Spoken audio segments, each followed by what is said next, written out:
soloing 200 monsters. Just another Tuesday for Ash, our notoriously overpowered knight captain. But getting dumped by the Emperor, and his crush tossing him like yesterday's garbage? Yeah, the universe completely screwed him over. Talk about maximum emotional damage. Exiled to a totally brutal wasteland where only muscle matters, our boy awakened as a ridiculously cracked sword genius. Because obviously might makes right. Suddenly, super sketchy monster hubs called dungeons randomly spawned everywhere.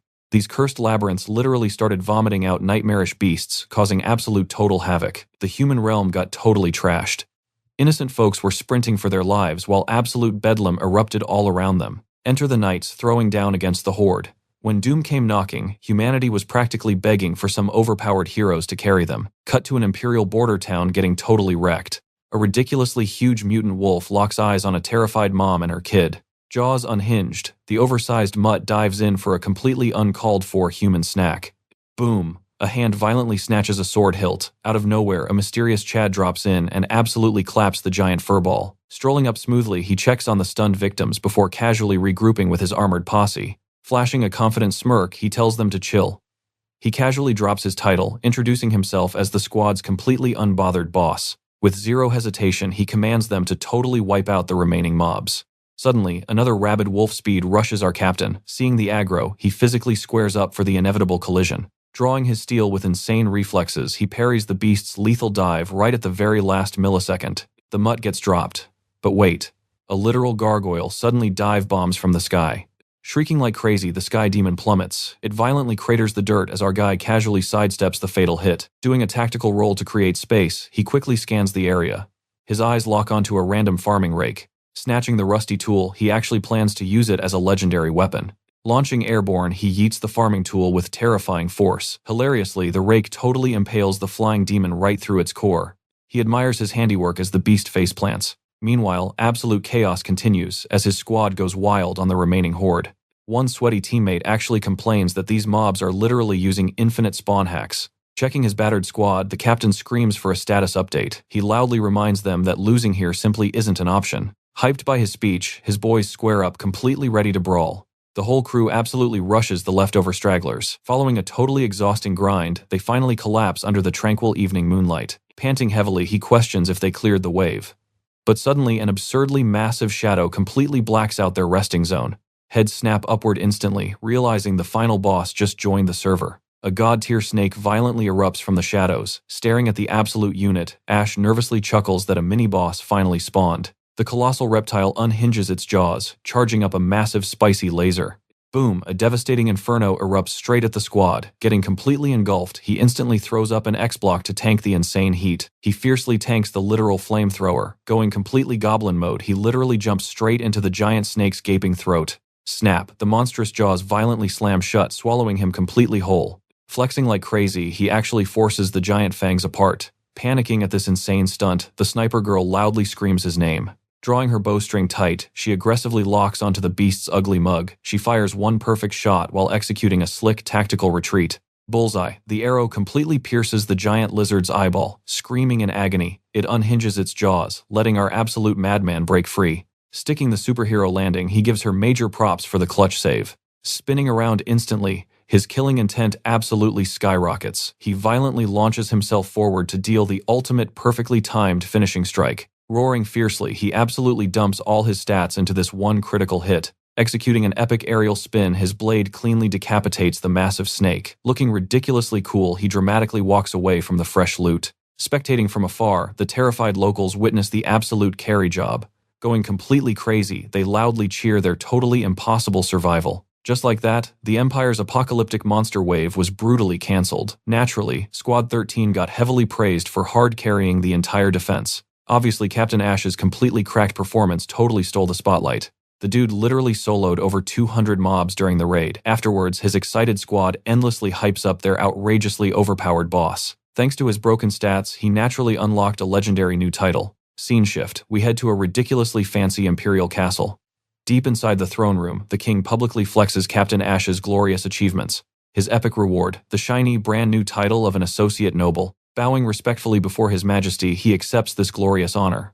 Stepping out of the royal chamber, thunderous applause echoes through the grand hall. His squad goes wild over this impossible, unprecedented rank-up. Our legendary captain they cheer is officially a high society nobleman. Flashing a smug grin, he drops the ultimate bomb: he is getting married. The massive flex leaves his comrades completely frozen in pure shock. One squad mate desperately begs him to reject the marriage, but he shoots it down. He explains his bride is House Reagan's prestigious second daughter. As a mere associate noble, rejecting such a powerhouse proposal was literally impossible. Patting his panicking friend, he chuckles that this crazy storm of events is overwhelming. Yet he confidently swears that this absolute chaos is actually a massive win. Clinking glasses together, he declares his life has hit peak perfection. Drinking to victory, he truly believed his golden era of glory had finally arrived. 3 years later, the golden dream shatters. He blindly asks his fiancée to repeat herself. With an icy glare, she delivers the fatal blow. Standing up dramatically, she brutally announces their engagement is completely cancelled. Brain completely short-circuiting, he desperately questions reality. Suddenly, a royal summons drags him before the furious Knight Commander. Pointing a menacing finger, the commander violently screams, "You are permanently expelled." Dumbfounded, our hero begs for a logical explanation. Flashback to his ultimate simp era, showering her with luxury gifts and desperately changing his entire lifestyle. She brutally sneers that breathing the same air as a filthy commoner sickens her, plus she just upgraded to a wealthy count's son. Mind absolutely shattered by this ridiculous betrayal, he freezes. Desperately lunging forward, he screams that this absurd breakup is completely unacceptable. He angrily protests, reminding her that her own father aggressively forced this marriage. Offended, she violently accuses him of slandering her noble bloodline. Snapping her expensive fan shut, she firmly refuses to tolerate peasant trash. Thrusting her finger, she brutally commands the guards to toss out the garbage. Instantly, 2 heavily armored meatheads violently restrain his arms. Being dragged away like trash, he pathetically begs for one last word. Without looking back, she cruelly sentences him to eternal banishment from her sight. The tragic scene brutally cuts to the gloomy streets, the majestic castle looming mockingly above. Trudging pathetically through the capital, his brain frantically processes the absolute absurdity. Why on earth would House Reagan suddenly snap their golden engagement? Out of nowhere, an obnoxious voice violently interrupts his miserable pity party. 2 smug knights command an emergency barracks report. Upon arriving, his absolute worst nightmare, Mike gleefully screams about his immediate expulsion. Mind utterly breaking, he furiously screams back at this blatantly ridiculous royal decree. Demanding answers, Mike brutally laughs that he is just annoying garbage. Stepping closer, the arrogant boss whispers the truth. He was threatening his cushy throne. The devastating truth strikes like lightning. This pathetic nepo baby Mike Leblov was the wealthy count's son who stole his fiancée. Boiling with absolute rage, he figures this talentless hack despises his self-made success. Catching the death glare, Mike obnoxiously taunts him. Flicking our hero's hard-earned medal, Mike whines that successful peasants disgust his noble eyes. He dismisses the legendary monster raid as pathetic child's play. Thinking of his precious squad, he silently swallows the outrageously toxic insults. But his patience violently snaps. Grabbing the arrogant jerk's pristine collar-blazing murder violently erupts in our hero's furious eyes. Smirking evilly, Mike drops the ultimate blackmail: release me or your entire squad gets permanently fired. The cowardly threat strikes perfectly. Frozen in utter absolute frustration, his furiously trembling hands are violently forced to release the slimy noble's collar. Dusting himself off, Mike gleefully mocks the unbreakable wall of their social class difference. Ripping off the hero's medal, the villain sneers about teaching respect. Tossing the golden glory into the dirt, Mike ruthlessly crushes it beneath his expensive boot. He viciously spits that royal blood is something pathetic peasant trash can never buy. Delivering the ultimate eviction notice, he violently orders the peasant to pack up. Lugging his pathetic box, he walks the humiliating gauntlet of whispering, gossiping knights. Head down, he tragically abandons his beloved knight barracks completely. Reaching the dusty quartermaster office, he miserably knocks before pushing inside. Defeated, he flatly announces he is returning his precious knightly gear. The smirking quartermaster obnoxiously greets the infamous fired knight. Confused by the awful title, he asks why, only to hear that the whole kingdom knows. The creepy guy gleefully claims he violently harassed his beautiful ex-fiancée. The wildly fabricated rumor claims he forced her into terrifying twisted games. Heroic Mike allegedly rescued the damsel, legally justifying his absolute banishment. Storming outside, he furiously screams that this pathetic prank is totally insane. Blazing with uncontrollable wrath, he violently punches brickwork, roaring Mike's cursed name. He literally cannot believe Mike unleashed such insanely evil, baseless gossip. Flashing back through brutal years of grinding, he realizes his tragic reality. In one wildly chaotic second, his entire glorious life was absolutely nuked. Senpai, a familiar voice echoes out of nowhere. His frantic junior sprints over, demanding to know if the rumors of his departure are actually real. Enter Olria, the 13th Night Squad's token rich kid. He awkwardly stops her panic, admitting he didn't quit. He was totally fired. She dramatically wails about needing his epic mentorship. Faced with her tearful outburst, he just blanks out, completely lost for words. Let's be real, she was basically the squad's adorable mascot. Her sudden massive meltdown definitely catches him totally off guard. Then she drops a wild accusation, claiming he's just playing hard to get and should have just asked. Sweating bullets, he desperately denies those insane rumors. Sniffling, she demands to know how the Janus squad will ever survive without him. Completely stunned, he silently watches his weeping junior. Flashback to 3 years ago, the local village was busy, bouncing back from absolute ruin. Back then, a squad mate heavily griped about our main character, snagging the only shiny medal from that crazy battle. His buddy sighs that the clueless Empire ignores dungeon threats. Trying to lift the gloomy mood, our hero steps up to give a pep talk. He passionately declares that keeping the villagers alive is their true ultimate victory. Who cares about snobby nobles? He insists they should hold their heads high. Suddenly struck by genius, he suggests officially naming their ragtag team. He immediately nudges his buddy for some cool ideas. He pitches Janus inspired by some epic ancient deity. The crew absolutely loves it, cementing their legendary new title. From that epic day forward, the Janus squad was born. Snapping back to reality, he promises his heart will forever belong to their team. Distance means absolutely nothing. His soul is permanently tied to their amazing squad. His junior asks about his next big move. Sick of all the royal drama, he casually mentions moving to an entirely different country. She frantically clings to him, screaming she will follow him anywhere. Giving her a gentle head pat, he tasks her with guarding the squad instead. Melted by his warm request, she obediently nods and promises to stay. She desperately begs for updates once he moves. Flashing a cool wave goodbye, he hits the road while she loudly demands those letters. As his figure slowly fades into the distance, she quietly watches him leave. A soft, hopeful smile eventually creeps onto her face. Cut to headquarters, he boldly tosses his medal on the desk, ditching his fake noble status. From today onwards, he's just plain old Ash. Arriving at the train station, he stretches out, feeling incredibly liberated. Clutching a shiny travel guide, a massive weight lifts off his shoulders. Sporting a huge grin, he gears up for his brand new adventure. The massive train soon chugs along the Empire's rusty tracks. Inside his cozy cabin, he kicks back to enjoy the relaxing ride. Boom! A totally random old dude suddenly slides his cabin door wide open. The stranger steps right in, strolling over like he owns the place. Halting right in his face, the guy asks for a quick second. Totally bewildered by this random spawn, Ash questions his identity. 2 whole days have passed since he ditched that toxic empire. Staring out the window, this insanely magical train completely blows his mind. Suddenly, a random elder interrupts his peace for a quick chat. Blinking in sheer confusion, Ash just asks who the heck he is. Flashing a dropped brochure, the grandpa asks if it belongs to him. After a polite thank you, the stranger asks if he's a total newbie here. Ash instantly asks how he guessed, and the grandpa chuckles about his obvious starry-eyed curiosity.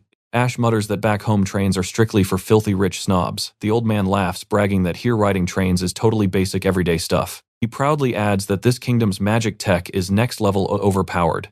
Lore drop. The legendary Rosebell kingdom constantly battled terrifying dungeon outbreaks.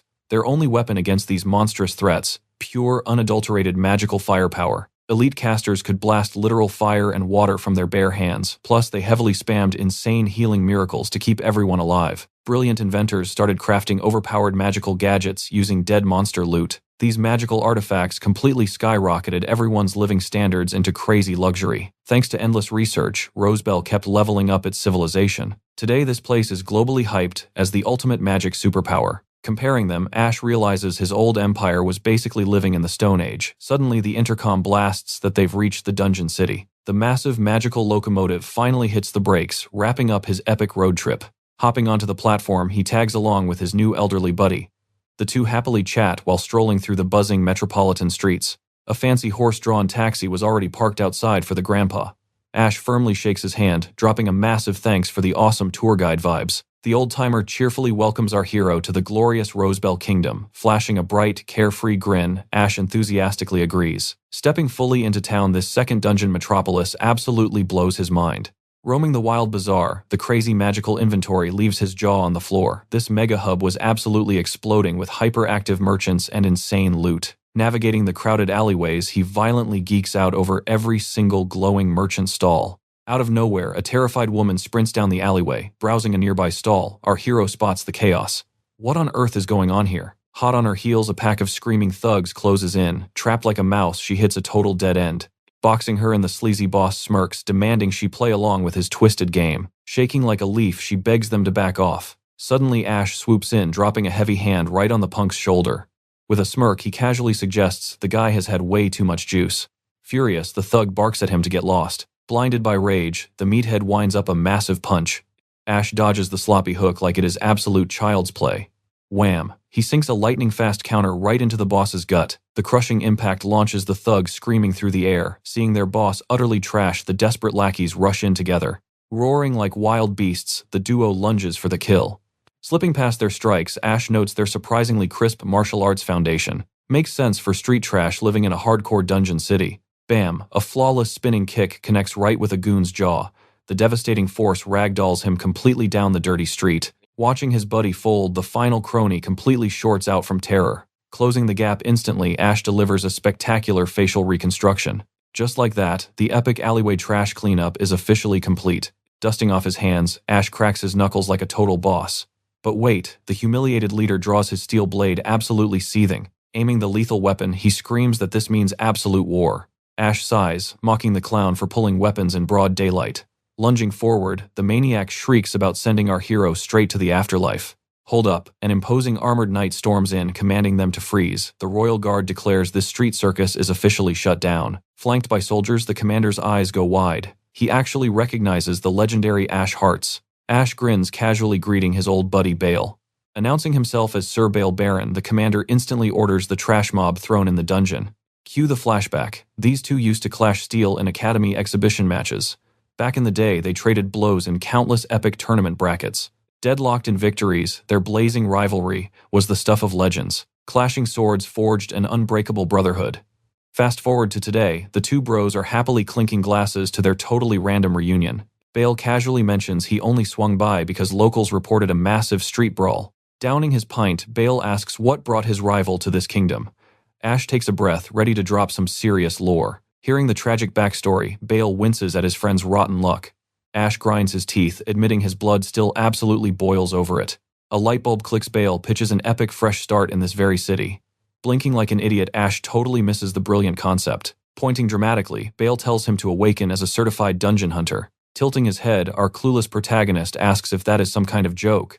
Bale chuckles, explaining it literally means slaying magical dungeon beasts. Hype-building Bale insists a powerhouse like Ash would rake in absolute gold. Eyes sparkling, he practically begs his buddy to join the guild. Crash, a panicked soldier bursts in screaming emergency. He screams that a catastrophic monster wave just erupted from the abyss. Blinking through the shock, Ash slowly pieces together the terrifying news. The sweaty guard confirms the Hunter Association is mobilizing for absolute war. Locking eyes with Ash, Bale hits him with a deadly serious look.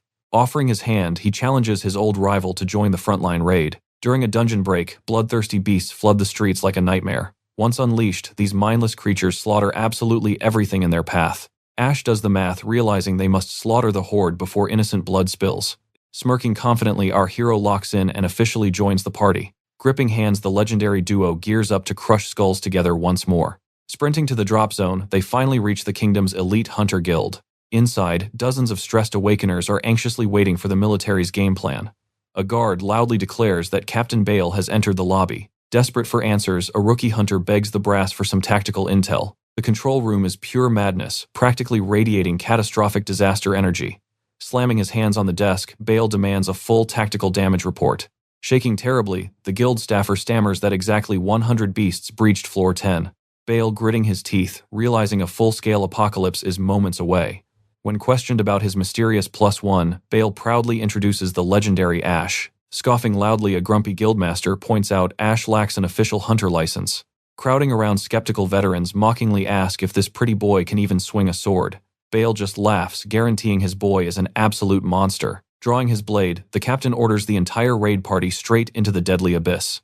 Arriving at the city's second dungeon gate, Bale insists on gearing up our hero, offering to loan him some top-tier weapons and armor. Requesting just a light breastplate and a blade, Bale smirks. Slamming a weapon onto the table, he unveils it as a literal magic sword. Curious about the hype, Bale smirks, revealing it as a masterpiece of magical technology. Flashing a glowing core, Bale brags about its hidden specs. Grabbing the crystal, our hero lines it up right with the sword's hilt. Click, the magic stone locks into place.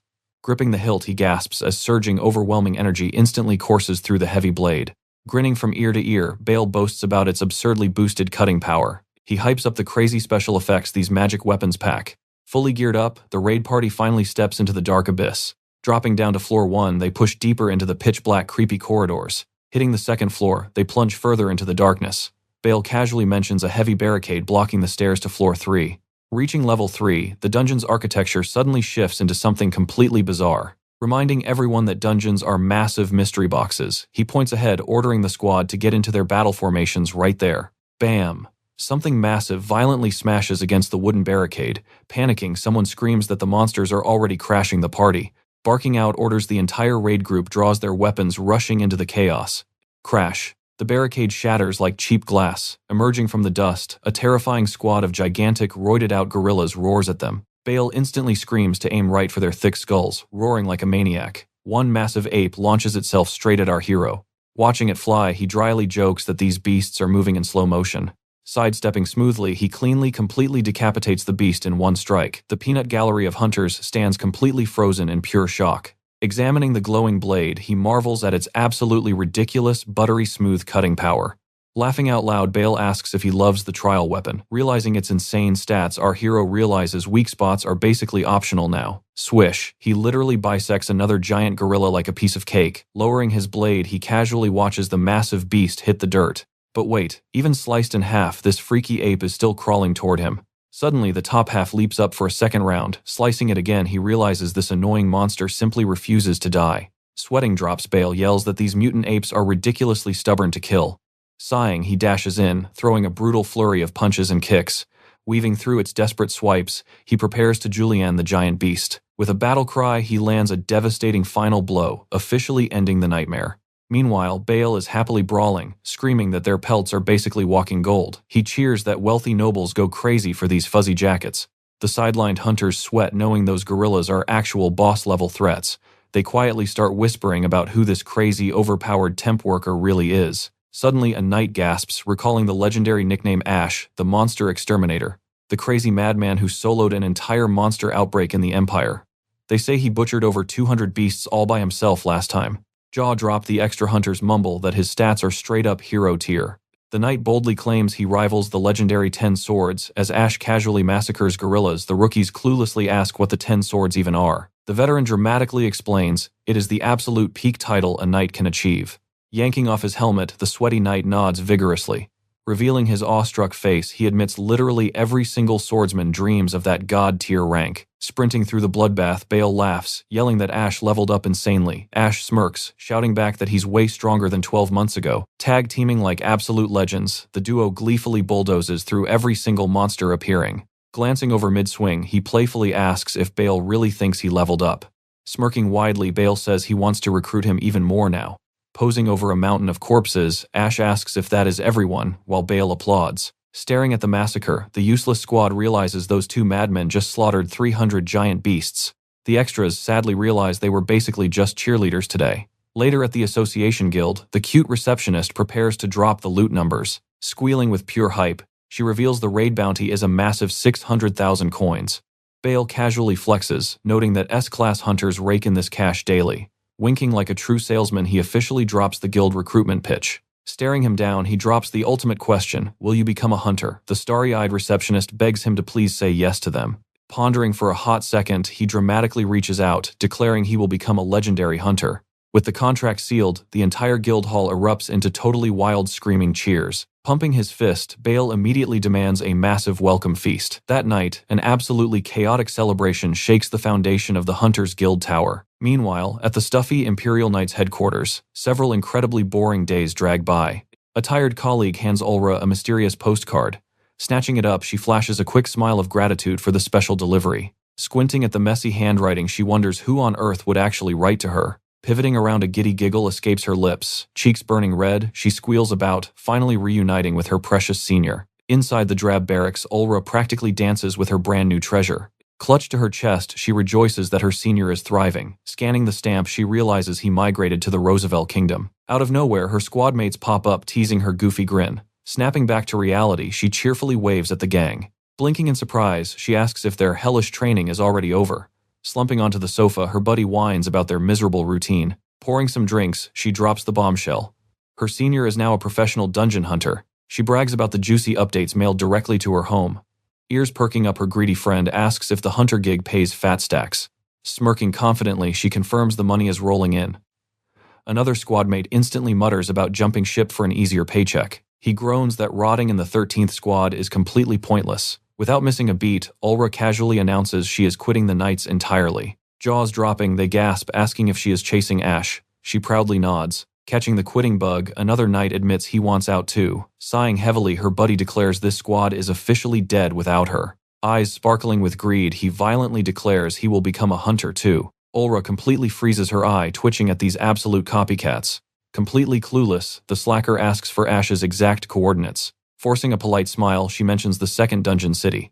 The guy suggests a delayed trip, but she immediately demands a ridiculous group road trip. Panicking, he stammers about begging his parents for permission first. With a hilariously dramatic salute, they officially declare the 13th squad totally disbanded. Meanwhile, back in the kingdom, Ash boldly struts inside the Hunter Association. The cheerful receptionist beams, screaming Mr. Ash like a total fangirl. She eagerly asks if he is finally ready to sign his life away. Shaking with excitement, she absolutely gushes over his godly dungeon clearing skills. Introducing herself as May, she swears her undying professional loyalty to him. Shoving paperwork in his face, she demands his absolute life story. Scribbling down his stats, he slides the boring paperwork back across the desk. Beaming brightly, she tells him to hold tight while the magic happens. Moments later, she skips back, presenting his shiny hunter license in a fancy box. She strictly warns him to flash this VIP pass at every dungeon gate.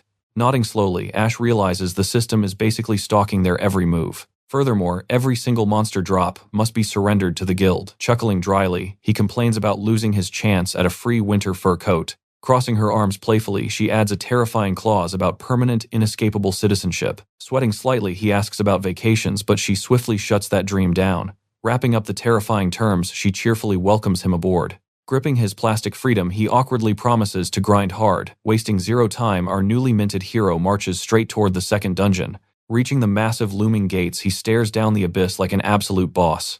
A grumpy gatekeeper stomps over, demanding to know his suicidal intentions. Flashing his shiny new card, Ash confidently gives a thumbs up. Scanning the rookie credentials, the board guard waves him straight into the monster-infested depths. Wham! Some massive, overly geared veteran violently shoulder checks him. Ash stumbles backward, watching his precious new license smack the dirty cobblestone. Grabbing the dropped card, the meathead grunts out a lazy apology. Suddenly his eyes lock onto the humiliating glowing green rookie stamp. Smirking condescendingly, the veteran sharply mocks him to stay upstairs before he gets slaughtered.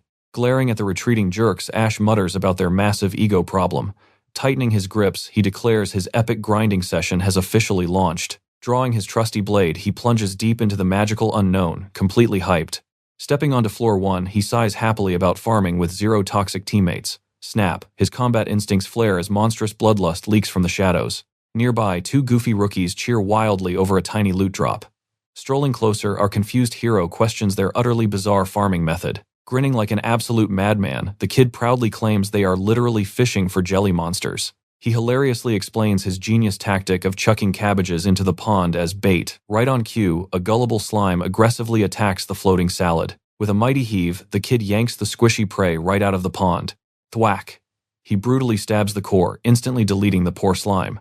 The proud gamer explains this lazy trick guarantees free, low-level magic cores all day. Boasting loudly, he calls these gelatinous blobs the ultimate infinite money glitch. Ash sweat drops, casually observing that these basement-tier mobs are ridiculously weak. Offended by the flex, the cheeky kid dares our overleveled rookie to hit floor 10. Suddenly, he turns and demands a tip. With his hand out, the cheeky rookie charges an info fee. Coughing up the cash, our guy waves goodbye with a totally embarrassed grin. He sighs, realizing the newbie completely scammed him. Shaking it off, he struts toward the next dungeon floor. Grinning, he is totally pumped to smash some monsters. Meanwhile, those cocky veteran hunters face an absolute disaster. The group leader shrieks like a banshee, utterly terrified by the monster swarm. Trapped hideous beasts block every escape route. Cut to our guy hitting floor 4, a totally different vibe. He gasps. The dungeon literally changes themes. Looking up, he is shocked to find a literal underground sky. Suddenly, a rustle from the tall grass pop. The most adorably fluffy creature waddles right into view. The critter turns around totally clueless. But wait. The psycho rabbit suddenly launches a deadly horn torpedo. He easily dodges and smacks it. Note to self, cute definitely does not mean harmless. Victory dance. His very first dungeon kill is in the bag. Whipping out his trusty guidebook, he furiously investigates. Flipping the pages, yep, it is literally called a horned rabbit. 10 points for creative naming. Crouching, he expertly harvests the horn and magic core, tossing the loot straight into his tiny magical pouch. He stares in awe at the bag's crazy spatial magic.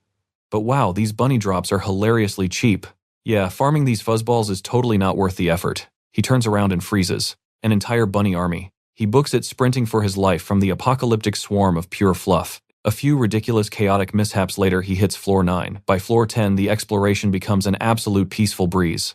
Hitting the 13th floor, he realizes he has ventured absurdly deep into the abyss. Strolling through the zone, he wonders what crazy biome is next. Suddenly, a blood-curdling shriek echoes from the shadows. Sprinting toward the distant scream, he spots the chaos.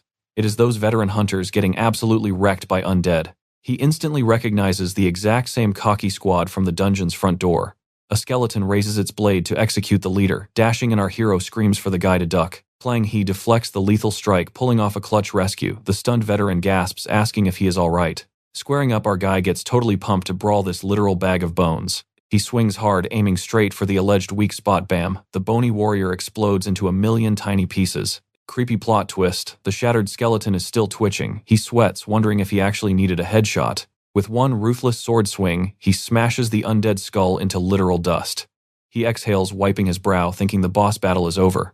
Nope, the glowing chest stone flashes ominously. Like a glitched video game, the skeleton magically reassembles itself. He panics. Is this bony jerk secretly immortal? One of the battered hunters frantically yells out the actual cheat code, rip out its magic core. Staring at the glowing chest, the light bulb finally clicks. The resurrected skeleton recklessly lunges forward for round 2. Slipping past the rusty blade, he perfectly sets up his counterattack. Dropping low, he aims for the glowing jackpot. Boom, he rockets forward, driving a devastating pinpoint punch right into the ribcage. Snatch, he rips the glowing core straight out with his bare hand. Flexing the loot, he completely mocks the monster. Core removed, the undead menace instantly collapses into a useless pile of cheap calcium. He smirks, turning to face the rest of the skeleton crew. Now he knows the exact cheat code to win. Whoosh, he blitzes forward casually, obliterating a second skeleton's magic core in one epic strike. Bam, another one bites the dust. Moving like an absolute blur, he completely wipes the floor with the undead horde. Phew, he sighs, wiping the epic sweat from his face. The battered hunter squad practically bows down in pure gratitude. The bruised leader squints, finally recognizing him as the total rookie from the entrance. Bowing his head, the veteran profusely apologizes, admitting the rookie is totally overpowered. He explains the dungeon had been suspiciously peaceful. Cue the tragic flashback. The elite squad happily strolls right into the danger zone. Suddenly, ninja skeletons jump them from the absolute darkest shadows. Their absolute bro, Sammy, tanked a massive hit and got critically wounded. They desperately tried clashing with the undead horde, but the difficulty curve spiked hard. He sighs, completely admitting they got totally clapped. Back to reality, the squad rushes to heal their bleeding buddy. This cut severed his nerves, before panic could set and an eerie rattling echoed from the pitch-black shadows. An absolute massive undead skeleton horde marched straight out of the darkness. Another hunter screamed in sheer terror. More bony bastards were closing in. They were completely trapped. Watch your back, the female hunter shrieked as the undead swarm lunged. He spun around, caught off guard. A massive wave of skeletons vaulted forward, thirsting for their blood. Flash of steel, he obliterated a skeleton's magic core, but the remaining undead freaks instantly regenerated. Bingo. To put these boneheads down forever, he had to crush their cores. Grab the wounded and run. He roared immediately, smashing another core into absolute dust with his blade. A brutal roundhouse kick blasted the undead away, carving out an escape route. Damn it, there are way too many. Pinpointing their cores was impossible now. He was completely boxed in. Brain racing for a survival plan, a literal light bulb went off, that random junk he bought earlier. Flashback time. After purchasing a slick new blade and chest plate, he had smugly declared his gear flawless. The grumpy blacksmith had tossed in a freebie smoke bomb. He had totally doubted its actual combat value. Snapping back to reality, he frantically rummaged through his pockets for that freebie. Gotcha, a wicked grin spread across his face. It was a total gamble, but it was his only shot. He vaulted skyward, chucking the bomb dead center. It smashed a skull, instantly vomiting blinding smoke everywhere. The fleeing hunters paused, praying to the heavens this crazy stunt would work. Please actually work, he prayed. Miraculously, inside the suffocating fog, the undead horde completely froze in their tracks. Holy crap, it worked. The hunters cheered in absolute disbelief at the miracle. Move your asses now, he bellowed. Hauling their bleeding comrade, the party dashed away from the paralyzed monsters. Catching their breath, he confirmed they lost the aggro. but checking the nasty wound, the arm looked completely unsalvageable. He quickly slapped a tight tourniquet over the gruesome gash to halt the blood loss. Open wide, he ordered aggressively, pouring an entire high-grade healing potion straight down the dying hunter's throat. The massive bleeding finally stopped. Fast forward, the battered squad successfully dragged themselves back to the Hunter Association. Bursting through the doors, he roared for an emergency medic at the top of his lungs. Medics hauled the guy away on a stretcher. Slumping onto a lobby couch, he sighed, completely drained. The party leader bowed deeply, offering a fat cash reward. He waved it off. Hunters watch each other's backs. 1 agonizing hour later, the doctor finally emerged to face the terribly anxious party. That potion saved his life, the doc stated grimly. But the delay was too long. That arm is completely gone. Swallowing the heavy truth, Ash smiled softly. Let us find him a one-handed gig then. Watching their unbreakable bond, a pang of jealousy hit him. A bittersweet flashback sparked of his own chaotic crew. 1 whole month passed. A cute waitress teased his solo status while he politely rejected another persistent party invite. Did you seriously reject the elite Golden Knight squad? A hunter gasped in sheer shock. That leader was an arrogant jerk, he scoffed. Suddenly, tavern gossip erupted. A legendary named monster had just spawned. What the heck is a named monster? The veteran hunter leaned in to drop some lore. A terrifying headless horseman called Dullahan just manifested. Stay far away, kid. Those boss-level freaks are absolute death wishes. Suddenly, the tavern doors swung open. A breathtakingly gorgeous woman stepped inside, instantly paralyzing every single guy in the room. She confidently strutted past the drooling crowds, ignoring every single thirsty stare thrown her way. While dodging another party invite, soft hands suddenly blindfolded him from behind. Guess who? A sweet voice chimed. Total mental short circuit. He spun around, completely clueless about who was playing this game. His jaw practically hit the floor. Olka, she beamed with a blinding smile. Found you at last, senpai. Later that evening, over some late-night cafe drinks, he finally asked why she traveled all the way to Rosebell Kingdom. I literally chased you here, she grinned. Shocked, he asked about her elite knight status, but she casually dropped a bombshell. He nearly choked on his coffee. But you are a noble, she just shrugged. I completely disowned my family for this. A fierce memory flashed, her imposing father demanding she defeat him in combat to earn her absolute freedom. She drops a bombshell. She absolutely crushed her old man in battle just to escape. With a triumphant smirk, she declares her new class, full-time dungeon hunter. Our guy completely blue screens, standing frozen like a totally stunned NPC. She boldly asks if he can juggle being a hunter and a hubby. Sweating bullets, he stammers out, "Do you actually like me?" She immediately nods, yes. His brain short-circuits. If she's actually into him, his own heart might just surrender entirely. Dark memories of his ex's brutal betrayal flash by. Masking the pain with a gentle smile, he quickly deflects and shifts the entire topic. Grabbing his attention, her playful aura vanishes into dead seriousness. Squeezing his hands, she bluntly declares that he's an absolute pitiful mess right now. Boiling with rage, she screams about the emotional scars his ex left behind. Leaping up, she fiercely vows to never abandon her dear Sunbae. Hand over her heart, she stakes her very life on that promise. Her gaze softens, declaring he will never be treated as someone's mere plaything ever again. Leaning in dangerously close, she coyly suggests they just keep things going. He violently chokes on his drink. Was she always this delightfully aggressive? Sweating profusely, he desperately tries pulling away, stammering that he absolutely needs to escape to the inn. Strolling together, he casually asks if she's booked a room yet. Pointing awkwardly, he mutters that his route is strictly in that specific direction. Yet somehow they hilariously end up marching side by side down the exact same street. Climbing the stairs, sheer panic sets in as their paths refuse to diverge. Reaching his door, he turns around to find her glued right behind him. She instantly slips inside, slamming the door shut. Freaking out, he screams in absolute disbelief, totally baffled by this sudden and hilarious home invasion. With a cheeky grin, she confesses she interrogated the association for his address and simply moved in. She locks the door, proving she is dead serious about this. Wrapping him in a tight, inescapable hug, she happily declares they are officially roomies forever. Leaning in dangerously close, she seductively whispers his favorite title into his ear. He turns bright red, completely frozen like a glitching statue. Cut to the next morning, the sun shining brightly over that very same chaotic inn room. He sits on the bed, wide-eyed, questioning his reality, while she slumbers peacefully right beside him. Blinking awake, she cheerfully greets her Sunbae. Grabbing his hand, she playfully teases him for showing such incredible restraint all night long. With a sly wink, she promises there's absolutely no rush for their romance. Blushing furiously, he stammers a vow to eventually take the lead. Chuckling, she tells him to gear up. It is time to snatch her official hunter license. Drained and defeated, he mentally weeps, realizing this girl is going to give him chronic insomnia. Flash over to the bustling Hunter Association. Walking through the massive guild doors, he double-checks if she is truly ready for her official registration. Suddenly, May the receptionist beams at him with an aggressively cheerful morning greeting. Boom, Ula pops out completely, jump-scaring the poor guild girl. Flashing a confident smile, she boldly demands her brand-new hunter license. Panicking, the flustered receptionist loudly screams for her to hold her horses. Sweat dropping at the intense catfight, he asks what is wrong. Ula casually admits dropping a subtle threat because the guild girl was clearly thirsting over him. Fuming with jealousy, the receptionist furiously slams the shiny new license onto the counter. Glaring daggers, May vows she absolutely refuses to lose this romantic war. Snatching her ID, Ula just smirks, basically telling her to bring it on. Lightning practically sparks between their glaring eyes, igniting a comically intense battlefield of pure love. Trapped in the crossfire, our clueless hero just awkwardly stands there. Coughing nervously, he finally interrupts, declaring it is officially time to hit the dungeon. Standing before the ominous abyss, he gives her the green light to descend into the depths. Hitting floor 10, the real adventure finally begins. Pointing at the lurking mobs, he challenges Ula to solo the entire wave to prove her worth.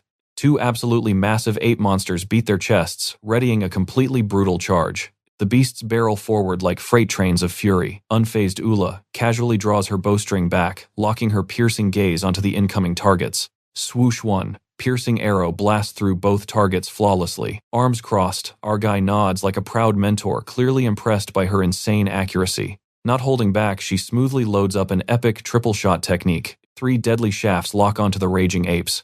With a sharp exhale, she unleashes the multi-shot, sending the projectiles screaming through the dungeon air. He whistles at her godly archer skills, but the beefy apes survive, violently closing the gap for a lethal point-blank melee smash.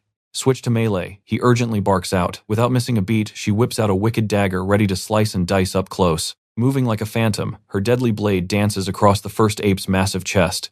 The beast howls in agony. Dodging its clumsy counter, she styles on it with a flawless backflip, landing another lightning-fast dagger strike. Channeling explosive aura, she plummets down like a meteor, executing a glorious fatal blow. Watching the absolute massacre, he casually praises her terrifying assassin skills. Standing victoriously atop the fallen mobs, she waves happily, declaring the battle officially over. Bursting with masterly pride, he praises his star pupil. Leaving the dungeon behind, the duo strolls back to town. Her growth is absolutely staggering. Casually strolling, he boldly suggests diving straight into the 13th floor first thing tomorrow. But suddenly, a frantic hunter sprints toward them, screaming his name.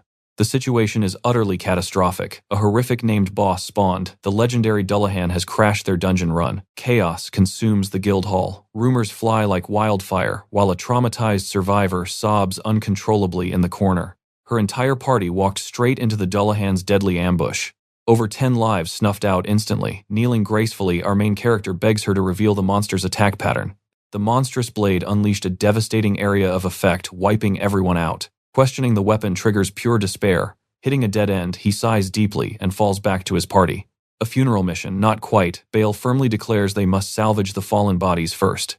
They desperately need combat intelligence on that beast. Meanwhile, the shattered survivor is gently escorted outside the guild. Watching her retreat, the crew realizes squeezing tactics out of her is a totally lost cause. Without vital combat, Data launching a raid party is absolute suicide.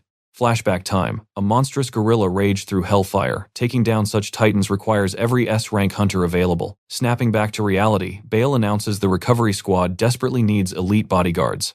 If that headless freak spawns, the entire escort team is completely doomed. Haunted by the weeping survivor, his heroic instinct kicks in. Striding to the counter, he demands mission details immediately. Like a true protagonist, he boldly volunteers to escort the corpse recovery unit. Morning breaks. The strike team rallies at the gates. The commander barks orders. Target zone floor number 14. And if the Dullahan crashes the party, the brilliant tactical plan is to run for their lives. 2 cocky extras brag about handling it easily. But our hero plays it safe, telling his precious disciple to sit this nightmare out. Pouting furiously, she fiercely insists she refuses to be dead weight. Debate over. With a booming battle cry, the squad mobilizes, plunging straight into the abyss to kick off this deadly raid. Floor 13 is pure nightmare fuel. He barks an urgent warning. An undead skeleton ambush lies just ahead. Eerie crimson eyes flare up. The skeletal horde charges, craving fresh hunter meat. Focus on the corpses. Pivoting to his sniper, he orders Ulka to shatter their magical cores. Bullseye. A single piercing arrow violently shatters multiple cores at once. The veteran hunters gape in awe at her monstrous marksmanship. At this rate, they could totally AFK and let Ulka solo the entire mob. But wait, a spine-chilling sound paralyzes the raid party. Panic erupts as Vanguard hunters sprint backwards. Absolute terror grips their souls, rising from a sea of hellfire. The named boss descends. The legendary headless Dullahan. Cloaked in infernal magic, the demon locks onto its prey. Raising a massive blazing greatsword, it targets a helpless extra. A blinding flash, the merciless fiery sword swings down with catastrophic force. Block it. The poor guy's blade literally liquefies from the intense heat, one godlike swing, and the entire front line gets wiped out. A boss monster. Here. The power scaling makes no sense. Staring at the molten wreckage, he questions that insane demonic weapon. It completely bypasses defense. Everything instantly melts upon contact. Facing such overwhelming stats, winning seems mathematically impossible. Suddenly, the headless titan shifts its gaze. It locked onto their aura. Pure survival instinct activates. He screams for a full tactical retreat, but a bizarre metallic clank forces him to look back. Plot twist, the raid boss isn't even chasing them down. The Dullahan stands completely still, radiating majestic aura. Baffled, he watches the monster violently stab its blazing sword into the earth. What kind of NPC behavior is this? Wait. He recognizes that honorable stance. It's a formal invitation to a true knight's duel. Nostalgia hits. Memories of blood-pumping spars against Bale flood his mind. The battle junkie awakens. Flashing an absolute maniacal grin, he draws his blade, fully accepting this legendary one-on-one. Adrenaline surges through his veins. One strike decides life or death, but Ulka screams his name, rudely shattering his dramatic anime moment. Violently dragging him away, she scolds him. Survival absolutely comes first. Pouting like a deprived child, he reluctantly sheathes his weapon. Tucking tail, the entire party hilariously scrambles far away from the fiery boss. In their wake, the headless knight stands frozen like a cursed statue. Mid-escape, a terrified hunter cries that only Imperial Knights stand a chance. Suddenly, Ula points at his face, completely baffled. "You're actually grinning," she gasps. Startled, he slaps a hand over his mouth, desperately trying to wipe away his battle-hungry smirk. One tiny slip-up against that beast meant absolute instant death. Still smirking, he wonders, is he really crazy enough to fight it? Later, Rosebell City slumbers peacefully under a glittering cosmic canopy. While Ula washes away the dungeon's grime, Ash sits frozen on his bed. His mind replays that overwhelming monstrous aura on a loop. Back at the guild, the surviving cowards hysterically report their nightmare. The receptionist gasps, recognizing the legendary flaming blade. The broken hunters wail that slaying such a titan is utterly impossible. She grimly orders them to abandon their fallen comrades. Panicking, a rogue admits the royal knights are completely out of reach. The grim reality sets in. The guild is entirely on its own. Spotting Ash, the desperate receptionist begs for a miracle. She actually asks him to solo the immortal headless horseman. Totally stunned by the suicidal request, he just stares at her blankly. Suddenly, Ula yanks his sleeve, silently demanding his answer. Snapping back to reality, he requests a little time to process this death wish. Smiling, hopefully the clerk agrees to wait. Back at their cozy inn, Ula steps out fresh, casually towel-drying her hair. Anchored to the mattress, he calls her name. The playful atmosphere vanishes. He admits they need a heavy conversation. Dropping beside him, she tilts her head, waiting for the heavy truth. Fists trembling with anticipation, he confesses his desire to clash with the Dullahan, not for guild duty, but for pure battle thirst. He tries ordering her to stay safe, but bam, she slaps a hand over his mouth, shutting down his heroic nonsense. Viciously stretching his cheeks, she fumes. Did this idiot actually think she'd let him hog all the fatal glory? Memories flash back to the catastrophic monster outbreak within the glorious empire. He tried playing the lone wolf back then too, but she had sworn to follow him straight into the abyss, regardless of danger. Eyes blazing with resolve, he officially accepts the suicidal boss raid. Still dizzy from her cheek pulling, Ash listens as she declares his inevitable victory. Promising to watch his back, she demands they discuss his winner's reward. Ash nervously suggests a luxurious feast at a high-end restaurant. Ula smirks. Food is great, but she has a much sweeter prize in mind once this bloody nightmare finally ends. Ash raises an eyebrow, and she winks. He accepts the mysterious terms sealing their little pre-battle promise. By dawn, they're grilling a merchant for gear to survive hellfire. The shopkeeper offers a bulky shield, but Ash instantly rejects the heavy junk. He demands feather-light agility. The merchant nods, realizing this crazy kid plans a deadly hit-and-run dance. Ula points out, the obvious won't cheap metal melt. The merchant brutally replies that disposable gear is meant to be trashed. Sweating at the cost, Ash claims he has a tactical loophole. Soon they descend into the 13th floor's oppressive darkness. Stepping into the death zone, he signals Ula. The nightmare boss is dead ahead. The Dullahan looms like a mountain of despair, an army of skeletons at its feet. It had been patiently waiting for his return. A chill runs down his spine as he spots the freshly slaughtered guild members. The growing mountain of corpses cranks the tension to maximum. Gripping his new disposable gear, he initiates his high-speed strategy. Aura flaring, he locks in. With a deafening war cry, the dynamic duo launches their explosive joint assault. Ash parkours up a ruined pillar while Ula takes the vanguard. Her bowstring sings, unleashing a brilliant magical arrow at the Titan. But the Juggernaut carelessly swathes the magic aside with its blazing Hellblade. Diving from the heavens, Ash executes a plunging strike. The Headless Knight answers, raising its colossal greatsword to crush him. Steel clashes with a deafening boom as the Titan blocks. Wait. The Hellfire enchantments are totally turned off. Instantly, the beast counters with an earth-shattering horizontal sweep. Ash barely blocks, but the sheer kinetic force nearly pulverizes his blade. Teeth gritted, he desperately holds his ground against overwhelming strength. Panic flashing in her eyes, Ula screams his name and snipes. The glowing shaft nails the giant's shoulder, throwing it slightly off balance. "You alive over there?" she yells. Ash spits out a cocky confirmation. His mind races, the Hellfire is still dormant. That absolute maniac of a monster is actually enjoying this deadly dance. A feral, adrenaline-fueled grin spreads across Ash's face. Tightening his grip, he prepares to show this boss a real fight. The Headless Knight wasn't finished. It raised its massive blade, radiating pure menace. In a flash, the undead monster lunged forward to settle the score. Blades leveled, they locked eyes for an epic duel. The battlefield grew dead silent. Both warriors waited for that one perfect opening to strike. Taking to the sky, Ash unleashed a devastating aerial assault, but clang, the giant sword swatted his strike away like a pesky fly. Wait a second, no Hellfire. Realizing the monster was actually holding back, Ash charged forward at breakneck speed for round 2.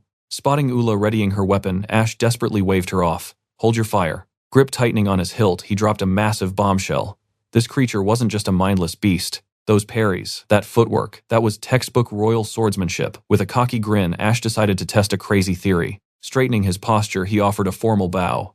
"I am Ash, former Imperial Knight." The Headless Warrior physically reacted to his title. Snapping its boots together, the towering creature shifted into a highly recognizable guard. Blade raised high to the heavens, it executed the flawless salute of the fallen Rosebell kingdom. Bingo, a knight's honor never dies. Ash called out to Ula, whose brain was practically short-circuiting from sheer confusion. "I am taking this guy one-on-one," he barked, commanding her to stay absolutely out of this honorable clash. Gazing at his foe, Ash sighed. "Such a pity I cannot learn your name. But don't worry, your legendary strength ends here." "Brace yourself," he roared, rocketing across the earth with killer intent for a decisive strike. Boom, a lightning-fast thrust nailed the undead knight perfectly in the chest. But shockingly, it only chipped the heavy plating. Annoyed by that insane defense, Ash switched to pure button-mashing tactics. If one hit didn't work, he'd just spam attacks until that armor shattered. Clang. Another dead-center strike landed, but the behemoth did not even flinch. But the follow-up strike spiderwebbed the damaged steel. Ash smirked like a total villain. "Gotcha, you are not immune to physics after all." Glaring down at its ruined breastplate, the Dullahan had finally had enough. With earth-shattering force, it plunged its massive blade straight into the dirt. Whoosh! A roaring vortex of crimson hellfire erupted around the cold steel. Brandishing the blazing inferno, its aura turned terrifying. Ula screamed in absolute panic, recognizing the cursed legendary hellfire blade. Flashing a maniacal grin, Ash cracked his knuckles. "Looks like the warm-up is finally over. Now we are talking." Leaving a trail of fire, the Juggernaut blitzed forward. Ash twisted wildly, but a searing arc of heat kissed his shoulder. "Yikes, that is hot," he yelped, leaping backward to put distance between them. "That nearly turned me into a roasted shish kebab." Panting slightly, Ash locked eyes with the fiery demon as it hoisted its hellish weapon once more. Clang, he barely caught a devastating overhead slam, but his eyes widened as his trusted steel literally began melting like cheap butter. Looming over him, the relentless warrior coiled its muscles for a fatal execution swing. "Senpai, get out of there," Ula shrieked, practically tearing her hair out. Yet Ash simply flashed a devilish "I got this" smirk. Boom! Sparks and embers rained down as the two blades violently collided again. Shifting his grip, Ash flawlessly deflected the fiery wrath. Even the undead knight seemed to glitch in pure disbelief at the parry. "Did you really think I came empty-handed?" Ash chuckled, overflowing with cocky confidence. Tapping his magic spatial pouch, he pulled out his ultimate cheat code. Clatter. Dozens of premium swords rained down, stabbing into the earth like a graveyard of steel. "Let's play a game. Can your fire melt my entire arsenal, or will I smash your core into dust first? Let's find out." Yanking a fresh, shiny sword from the dirt, he fell into a flawless, offensive stance. Dual-wielding like a total boss, he dared the blazing Juggernaut to step up and test his luck. Exploding off the ground, the two titans clashed in midair, but against the Hellfire blade, Ash's attack hit a brick wall. Crack sizzling under the monstrous heat, his primary weapon exploded into useless metal shards. Zero panic. He instantly swung his offhand blade, wildly evading as the monster turned into a relentless lawnmower of fire. Leveling its fiery greatsword horizontally, the beast charged up an absolute nightmare of a technique. Whoosh! A massive crescent of flames tore through the battlefield. Ash blocked, but his second weapon was instantly reduced to hot slag. Tucking into a desperate barrel roll, he slid right into his glorious field of backup weapons. Snatching another steel blade from the dirt, he yelled like a madman. That makes 4 weapons left in the chamber. With a massive heave, he hurled the sword like a deadly javelin, but the flaming giant casually swatted it away like a pesky mosquito. Instantly chucking another flying blade, he flashed a crazy grin. And then there were 3. Time to finish this. Gripping its massive blade, the undead knight shifts its stance. Suddenly, a devastating tsunami of blazing hellfire erupts straight toward Ash. Caught off guard, our hero stares down the overwhelming inferno. In mere seconds, the scorching flames swallow the entire battlefield whole. Watching from the sidelines, Ula screams her senior's name in pure panic. But against all odds, Ash tanks the blistering heat. Driving his blade deep into the scorched earth, he anchors himself against the blazing storm. With eyes locked on his target, he declares this is his absolute final blade. Launching himself into the air, he vaults toward the headless giant mid-flight. His hand snaps down to yank the final weapon from the dirt. Sensing the incoming strike, the ironclad behemoth drops into a heavy defensive posture. Instantly, the monster summons a raging ring of fire around itself. Diving from the heavens, Ash plunges his blade directly toward the inferno's dead center. Roaring that it ends here, our main character locks onto the beast's core. Completely ignoring the scorching heat, his blade smashes into the Dullahan's armored chest. With a deafening crack, the monster's core crystal shatters into dust. Ash hits the ground gracefully while the towering giant stumbles violently backward. Barely standing, the undead warrior heavily leans on its massive blade. Ash sighs in disbelief, amazed he survived the chaotic clash with his final weapon. Without warning, the roaring hellfire on the giant's blade fizzles out completely. Shockingly, the monster flips its weapon, offering the hilt to our hero. Completely bewildered by this dramatic plot twist, Ash stares at the legendary loot. Is this final boss seriously giving up its main weapon? The headless titan simply stands there patiently, keeping its massive arm extended out. Stepping up to the plate, Ash firmly wraps his hands around the giant hilt. The headless beast dramatically throws its arms wide open. Gripping the heavy steel, Ash realizes this proud warrior is asking for an honorable execution. He calmly notes that against any normal human, that previous strike would have been instant death. Closing his eyes, he sighs that their epic adrenaline rush has concluded. Hoisting the massive blade, he pays total respect to the ultimate warrior. With one decisive, honorable swing, he cleaves straight through the monster's iron chest. Following the heavy impact, the ancient helmet completely disintegrates into nothingness. Finally defeated, the massive pitch-black armor crumbles into a pile of legendary loot. Standing victoriously over the wreckage, he lets out a massive sigh of relief. Cut to the next scene. Meanwhile, chaos erupts outside the Hunter Association. May and the local guild members are absolutely losing their minds over the impossible boss clear. Grinning like absolute maniacs, Ash and Ula casually celebrate their epic win.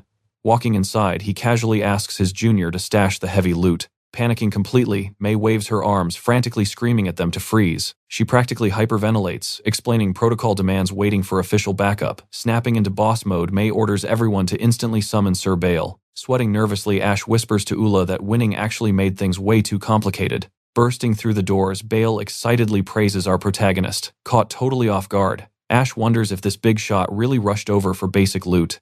Bale quickly drops some world-building logic. Elite boss drops require double verification from the authorities. Wasting absolutely zero time, the eager knight drags our hero to inspect the shiny new drops. Displayed proudly in the hall, the legendary armor set looks incredibly intimidating.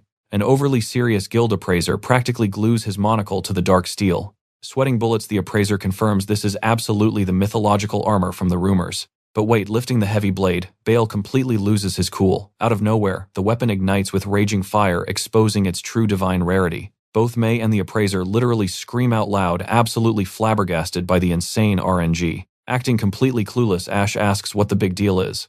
The nerds explain that this broken tier weapon generates power without using magic crystals. Bale excitedly declares this is the 5th one ever discovered in human history. Staring at our hero, he promises a mind-blowing national payout is coming. Suddenly, he assigns Ash and Ula the ultimate nightmare writing paperwork. The snooty official demands that this mythic gear be shipped straight to the royal lab. Tilting her head, Ula asks what kind of shady organization that is. Apparently, it is a top-secret royal facility that crafts ultra-rare artifacts. Suddenly, dropping the comedy, Bale locks eyes with Ash with dead serious intensity. He intensely interrogates our main character about the monster's true fighting style. Matching the heavy tension, Ash boldly declares there is zero doubt about the beast's identity. Dropping a massive lore bomb, he reveals that the terrifying undead was actually a legendary swordsman. Nodding knowingly, Bale admits the pitch-black aesthetic perfectly matches the terrifying warriors of ancient times. He wonders how the royal experts will react to this insane revelation. Ash sighs about never learning his rival's true name, while Bale intensely questions the boss's power level. Flashing a completely confident smirk, our hero confirms he was an absolute unit of the realm. Paperwork conquered at last, May praises their flawless dungeon clear. Stretching his aching muscles, Ash sighs, noticing the starry night sky. Completely drained of energy, he begs for a cozy in-bed.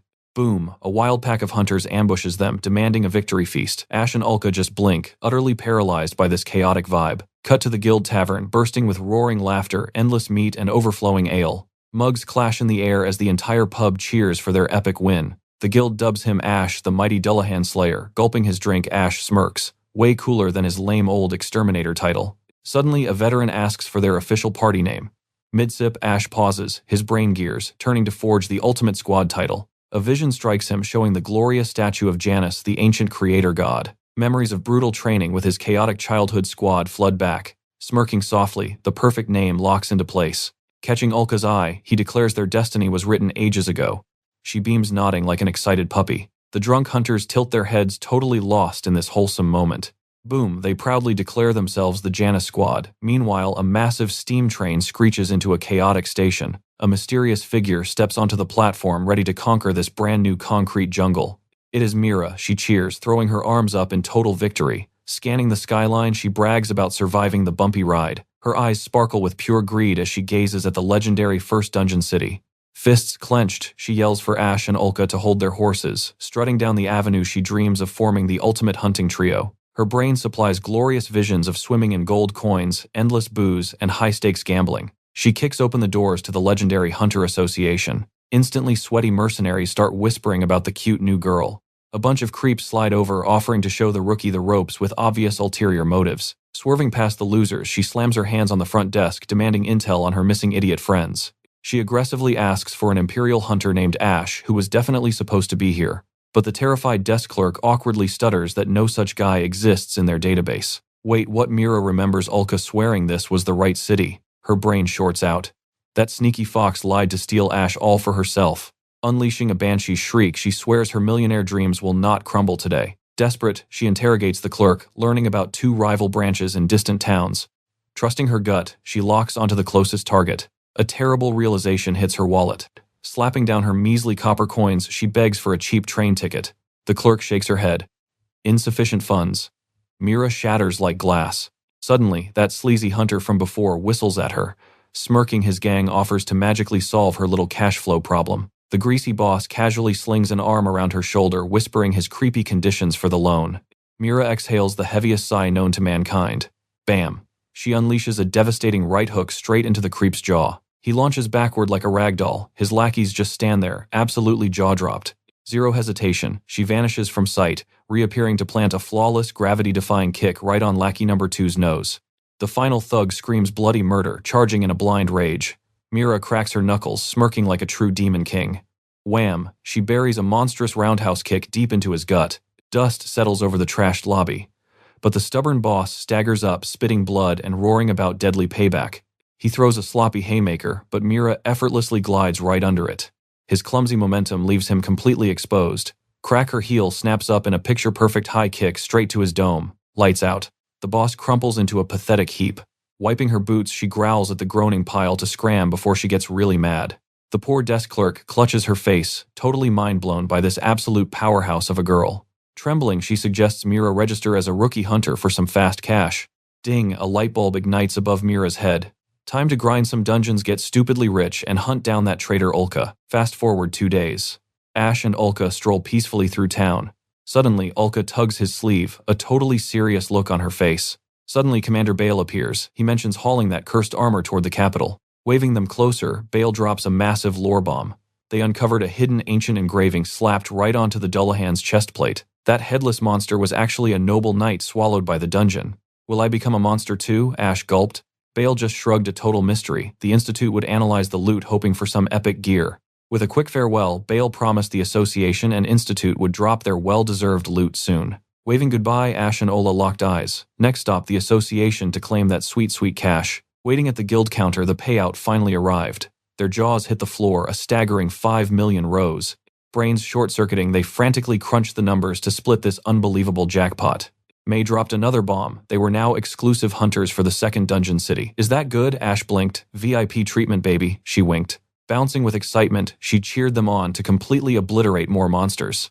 That night, Ash sat in his shadowy room, head spinning from the chaos. Swirling a glass, he deeply pondered his unpredictable future. Completely alone, he helplessly wondered how to spend this absolute mountain of newfound wealth. Creak. His bedroom door slowly swung open. A mysterious figure slipped inside, padding barefoot toward his chair in the dark.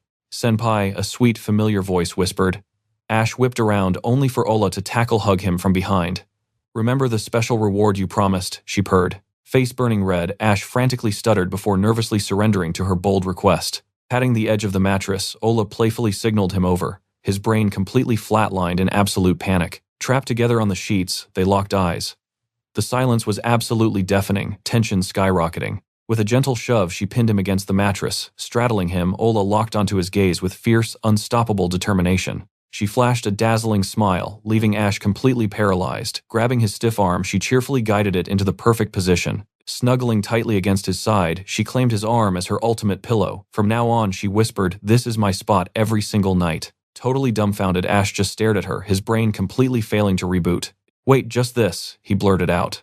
"Ah, is Senpai disappointed?" she teased, admitting she promised to wait, but worried she was being too greedy. Smiling gently, he whispered that he was the unfair one. Stroking her soft hair, he pulled her deeply into a warm, protective embrace. Holding her tight, he confessed how incredibly precious she was, begging her to stay. Beaming, she promised to follow her senpai until the very end. Deeply moved, he swore an unbreakable vow to stand by her side forever. 1 week passed, but the adrenaline of battle still burned bright. Operating as the elite Janus squad, they fully embraced their thrilling hunter lifestyle. Ola yawned. "These 15th floor skeletons are total fodder now." Ash smirked. "Wonder what nightmares lurk on floor 16. She simply shrugged, completely clueless. Flashing a confident grin, he pointed ahead. "Only one way to find out. Let's advance."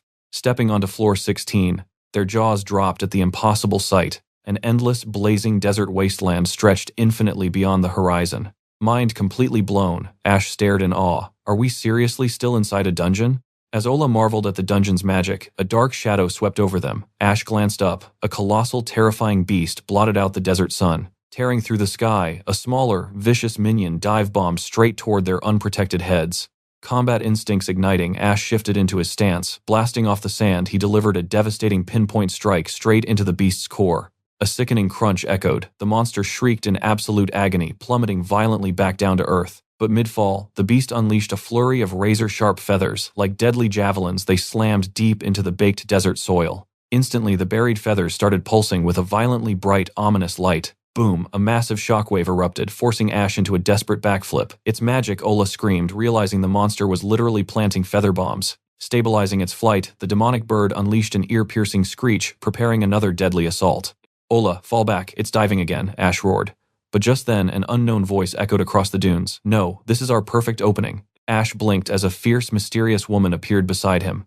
Without a shred of fear, she exploded forward, unleashing an absolutely catastrophic blow upon the beasts. Boom! Her overwhelming strike connected perfectly, sending the entire flock flying like absolute ragdolls. Landing gracefully, she shifted stances to keep the brutal combo going. Completely awestruck, Ash and Ola could only watch this legendary warrior dominate the battlefield. "Keep pushing," she fiercely roared, commanding her entire squad to launch a brutal advance. Like phantoms, veteran hunters poured over the dunes to join the fray. Covering their flank, a master archer unleashed a screaming arrow into the sky. Bullseye. The projectile pierced a monster perfectly, though the remaining flock frantically scattered through the clouds. A second swordswoman carved through the wind beautifully, slicing a beast in half. Simultaneously, a rogue flickered from the shadows, burying his daggers into another target. Utterly mesmerized, Ash gasped out loud. Their combat teamwork is just unbelievably incredible. Sheathing her weapon, the squad leader approached with a familiar smirk. "Long time no see." Breathing a massive sigh of relief, Ash grinned back. "Thanks for the save, Tanya." Tanya suddenly invades his personal space. Ash's brain completely short-circuits.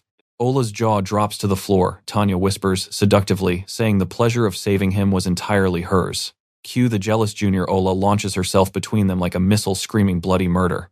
shoving Ash behind her. Ola clings to him for dear life. She glares daggers at Tanya. Just who is this homewrecker? Unfazed, Tanya flashes a dangerously predatory smile at the furious junior. Cut to the tavern. The tension at their table is suffocating. Introducing herself as Tanya Sandor, she politely greets the fuming girl. Ash drops a massive lore bomb. She's the legendary guildmaster of the goddess's sword. Wasn't she supposed to be on vacation? Tanya sighs dramatically. If she hadn't been out of town, she would have soloed that boss. Ola scoffs at her big talk, but Ash quickly shuts that down. Plot twist: Tanya was one of the legendary heroes who defeated the Calamity Ape. She hunts strictly for the clout, but why does a noble know her precious Sunbae? The truth finally comes out. She has been trying to recruit him. Tanya's eyes gleam with obsession. She absolutely hasn't given up yet. Ash nervously admits her guild would make dungeon farming a total breeze. Then Tanya drops a nuclear bomb. She boldly offers him her body as a signing bonus. Ola practically explodes. Tanya playfully winks at her crazy offer, but a sweating Ash completely rejects it. Desperate to escape, Ash awkwardly flees to the bathroom. Tanya watches his retreat like a hungry wolf, slamming her mug down with a scary thud. Ola slams the table back. Eyes burning with jealous fury, she threatens to end Tanya if she touches her Sunbae. Tanya just bursts into villainous laughter. So the cute junior is super possessive. Tanya suddenly grabs Ola's chin. The ultimate plot twist. She doesn't just want Ash, she wants to claim Ola too. Ola screeches in absolute panic. Tanya confidently gestures to her guildmates, bragging about her legendary bedroom techniques. Her entire party instantly looks away, sweating bullets in awkward silence. Ola calls her a shameless pervert, but Tanya just smirks proudly. She uses every weapon in her arsenal to get exactly what she wants. Sparks fly across the table. Ola glares back, absolutely refusing to back down.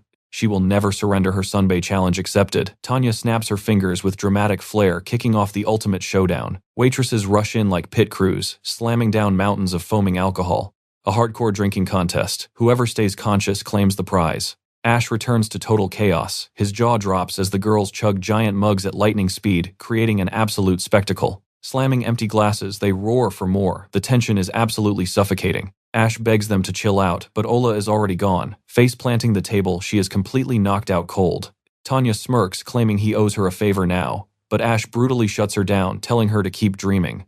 Instead of getting mad, she just laughs at his spicy attitude and playfully waves goodbye. The chaotic guild finally leaves. Cut to a sweet moment. Ash gives the wasted Ola a piggyback ride under the moonlight. Drunk and drooling, she sleep mumbles for her precious Sunbae to never let her go. Clinging to him like a koala, she fiercely claims him as hers. Ash just smiles, quietly walking them back to the inn. Morning arrives with a wild encounter. A crazy-eyed old man ambushes them, desperately demanding boss fight details. He aggressively shakes their hands, completely fanboying over the two legendary heroes. Invading Ash's personal space, he practically vibrates with excitement about the epic battle. He whips around to Ola next, firing off questions like a machine gun. He demands every single microscopic detail. The duo shares a bewildered look. Who the heck is this crazy stalker? Ash politely demands his identity. He strikes a dramatic pose. He's Edgar Baluna, the Genius Research Institute director. Talk about a big shot. Their jaws drop at his incredibly massive status. The boss's cursed armor triggered his mad scientist brain. He couldn't resist the urge and literally sprinted here to interrogate them. Ash sweats nervously, completely overwhelmed by the old man's chaotic aura. Pleasantries are over. Edgar suddenly whips out a mysterious artifact. He points his finger like a loaded weapon, channeling serious mana. Boom, his fingertip suddenly bursts into magical flames. The crazy researcher means absolute business. The duo stares in absolute awe at his raw magic, but this legendary mage just casually uses it to light his cigar. Puffing his smoke, he finally drops the mage reveal. Now he demands every single gritty detail about their clash with the Dullahan. He presses them for the absolute truth. Sinking into the plush sofa, the pair finally spills the epic saga of their grueling battle for survival. The gripping tale echoes through the room. Wrapping up the insane story, Ash swears that is every piece of intel they have. Digesting the crazy report, Edgar nods with a smirk. He praises their spectacular survival skills. Ash nervously pushes for his expert opinion. Crushing his cigar, Edgar drops a bombshell. Their wild theory was right. The monster was once human. Ash gasps in horror. How could a living, breathing human devolve into such a nightmare? Edgar smirks, revealing his own secret side quest down on the lethal 14th floor. The scene shifts to the pitch-black abyss where the Dullahan spawned. Edgar tweaks his flickering lantern, stepping deeper into the suffocating darkness of the dungeon. Suddenly, the faint glow catches something that makes even a grand mage freeze. Dozens of skeletal remains lay scattered. The fallen armor belonged to the kingdom's elite. Countless heroic knights were gruesomely fused right into the stone walls. Hearing this cursed tragedy, Ash and Ula feel their blood run absolutely cold. Jaw dropped, Ash asks if those were the Dullahan's fallen comrades. Edgar nods grimly. Locking eyes with them, he lectures on the true nature of magic. These chaotic dungeons are practically overflowing with raw, unfiltered mana. Leave a rusty blade in that dense energy long enough, it awakens into magic. By that insane logic, human flesh mutates into monstrous forms. The terrified duo sits frozen on the couch, their brains totally short-circuiting. Edgar flashes a maniacal grin. Does this mind-blowing revelation not get their blood pumping? Peeling back these forbidden secrets is his absolute obsession. Sweating heavily, Ash stammers, asking if this crazy guy solo raided the 14th floor. Edgar bursts into laughter. Of course not. He dragged his poor assistant and some mercenaries. Right on cue, a stressed-out kid bursts through the door. Edgar casually asks why Sergio is screaming, instantly annoying the overworked assistant. Sergio unleashes a massive rant. Why does this reckless mage always wander off alone? Chuckling at the absolute chaos, Bale sighs. Edgar is a total maniac when dungeons are involved. Ash casually mentions he just learned the cheat code for crafting magic weapons. Bale instantly panics, begging them to zip their lips forever. Edgar smirks at Bale. The fun is over. It is time to move forward. Bale orders the rookies back to guild headquarters tomorrow morning. Ash and Ula just blink at each other, giant question marks floating above their totally confused heads. Morning arrives, and our confused duo reports back to the bustling Hunters Association. They awkwardly wait as May shuffles through endless paperwork. The heavy doors creak open, and Ash eagerly checks if Bale finally showed up. Instead, a fabulous blonde dude practically sparkles into the room. Enter Kyle, the ridiculously flashy commander of the legendary Golden Knights. His blinding aura is quickly overshadowed by a walking mountain of beef. It is Talon, the massive guild master of Muscle Encounter. Right behind the meathead strolls Tanya, the fierce captain of the Goddess Sword Guild. Ash sweat drops, asking if Bale really summoned all these heavyweights. Tanya smirks, realizing the city's entire top-tier roster is crammed into one room. Ula flares up, shooting death, glares at her ultimate rival. Edgar finally strolls in, with Bale clapping his hands to start the show. Kyle demands to know why this mega crossover event is happening. Unrolling a massive map, Edgar drops the lore. Named boss monsters are spawning way too fast, like that brutal red ape and the terrifying Dullahan. Tapping the map, he notes these freakish nightmares only spawn in the second dungeon. Eyes burning with resolve, he officially declares a massive, full-scale raid. That is exactly why every single powerhouse was summoned today. He formally drafts these elite warriors for the most suicidal dungeon dive ever attempted. The sheer scale of this request leaves every arrogant guildmaster completely speechless. Stepping up, Bale orders them to escort the Royal Knight straight into the abyss. Someone gasps, asking if they are actually breaching the legendary 20th floor. May chimes in, confirming the guild is already hoarding infinite supplies for this madness. Raising her hand, Tanya asks if this insane raid is actually mandatory. Bale slams his fist down. Absolutely mandatory. This is a direct royal decree from the Queen herself. A cocky hunter laughs. With this Avengers-level squad clearing, it will be an absolute walk in the park. Bale shoots down that arrogance instantly. Do not underestimate the abyss. He demands to know their deepest floor records. Smirking, Tanya flexes her 18th floor record, while the beefcakes claim 17. Sweating buckets, Ash shyly admits he and Ula are stuck grinding on floor 16. Bale's expression darkens, warning that the 19th floor holds true despair. He drops a bombshell. Entire elite squads vanish there. Horrified, Tanya gasps, asking if even the magically armed Royal Knights fell to this madness. Bale nods grimly. An apex predator rules there, dwarfing all other threats. He names the nightmare the Lizard King. Meanwhile, Ash and Ula enjoy a peaceful cafe date. Beaming brightly, Ula playfully offers a strawberry, teasingly telling her senior to say, "Ah." Completely flustered, Ash nervously stares at the sweet fruit hovering before his face. She pushes closer with a dazzling smile. Suddenly, she pops it into his mouth, leaving him completely caught off guard by the bold attack. He mumbles that it tastes amazing, making Ula's heart absolutely flutter with pure joy. Suddenly, street noise breaks the romantic tension. Armored knights ride past aggressively, escorting heavy investigation supplies through town. Observing the heavy cargo, Ash notes the kingdom's serious preparation for the upcoming raid. Ula nervously questions their safety, but Ash confidently reassures her this kingdom feels different. Shifting gears, she curiously asks about their massive savings. Sipping his drink, Ash casually lists out their boring adult expenses like endless kingdom taxes. Then he casually drops a bomb, suggesting they buy a cozy house with a yard. Eyes sparkling, Ula dreams of massive weapon storage. Smiling warmly, Ash adds she might finally want her own private bedroom. Completely baffled, she rejects the solo room idea. Blushing fiercely, she shouts it should be their romantic love nest. Catching her intense blush, Ash nervously asks if she hates the idea, but she panics. Beaming brightly, she confesses she absolutely loves it. Fired up, they vow to crush this dungeon raid immediately. Raid day arrives, with elite forces swarming the plaza. Excited mercenaries wildly point at the legendary arriving guilds. The crowd goes wild for Tanya's elite squad, the legendary Sword of the Goddess. Next, Kyle's flashy Golden Knights strut in. Meanwhile, Talon's insanely muscular squad flexes, stealing the entire spotlight. Finally, whispers erupt as the last heavy hitters arrive. Dripping with confidence, Ash and Ula proudly march in with Team Janus. Awestruck hunters confidently declare this stacked alliance will absolutely crush the upcoming dungeon. But an arrogant knight loudly mocks the mercenary trash. Instantly, deadly glares lock onto him, demanding he repeat that insult. Veins popping, Talon growls that disrespect means war. Ula nervously grabs Ash, who is already stepping forward to unleash some humble pie. Ash coldly confronts the snobs, mocking their ignorance of real blood-soaked battlefield survival. Flipping his tone, Ash sighs, reminding the hotheads they are supposedly united for this deadly raid. The arrogant knight sneers, claiming Ash's past victories were just pure, pathetic, dumb luck. Enraged mercenaries roar for a duel. Smirking viciously, the knight draws his gleaming blade, eager to draw peasant blood. Without warning, the coward launches a lethal ambush directly at Ash's head. Ash instantly vanishes, dodging the steel before brutally burying his knee into his gut. Coughing, the arrogant noble admits Ash actually possesses terrifying speed. The furious noble violently slashes, but Ash effortlessly evades. Eyes glowing, Ash finally activates a combat skill. With lightning speed, his devastating palm strike completely flattens the arrogant noble. Crashing heavily into the dirt, the supposedly elite knight lies there completely dazed and humiliated. Furious at the disgrace, another noble pulls out a glowing mana stone. Jamming it into his hilt, he aggressively triggers the weapon's terrifying magical aura. Both humiliated knights ignite their auras for a lethal jump. Narrowing his eyes, Ash coldly declares, "Playtime is officially over." Suddenly, an earth-shattering roar commands everyone to freeze. The overwhelming killing intent instantly paralyzes the two aggressive knights. A fierce veteran stomps over, viciously scolding the brats for starting a pathetic turf war. He ruthlessly smacks both their helmets, calling them absolute national embarrassments. Sighing deeply, Bale apologizes to Ash for the circus.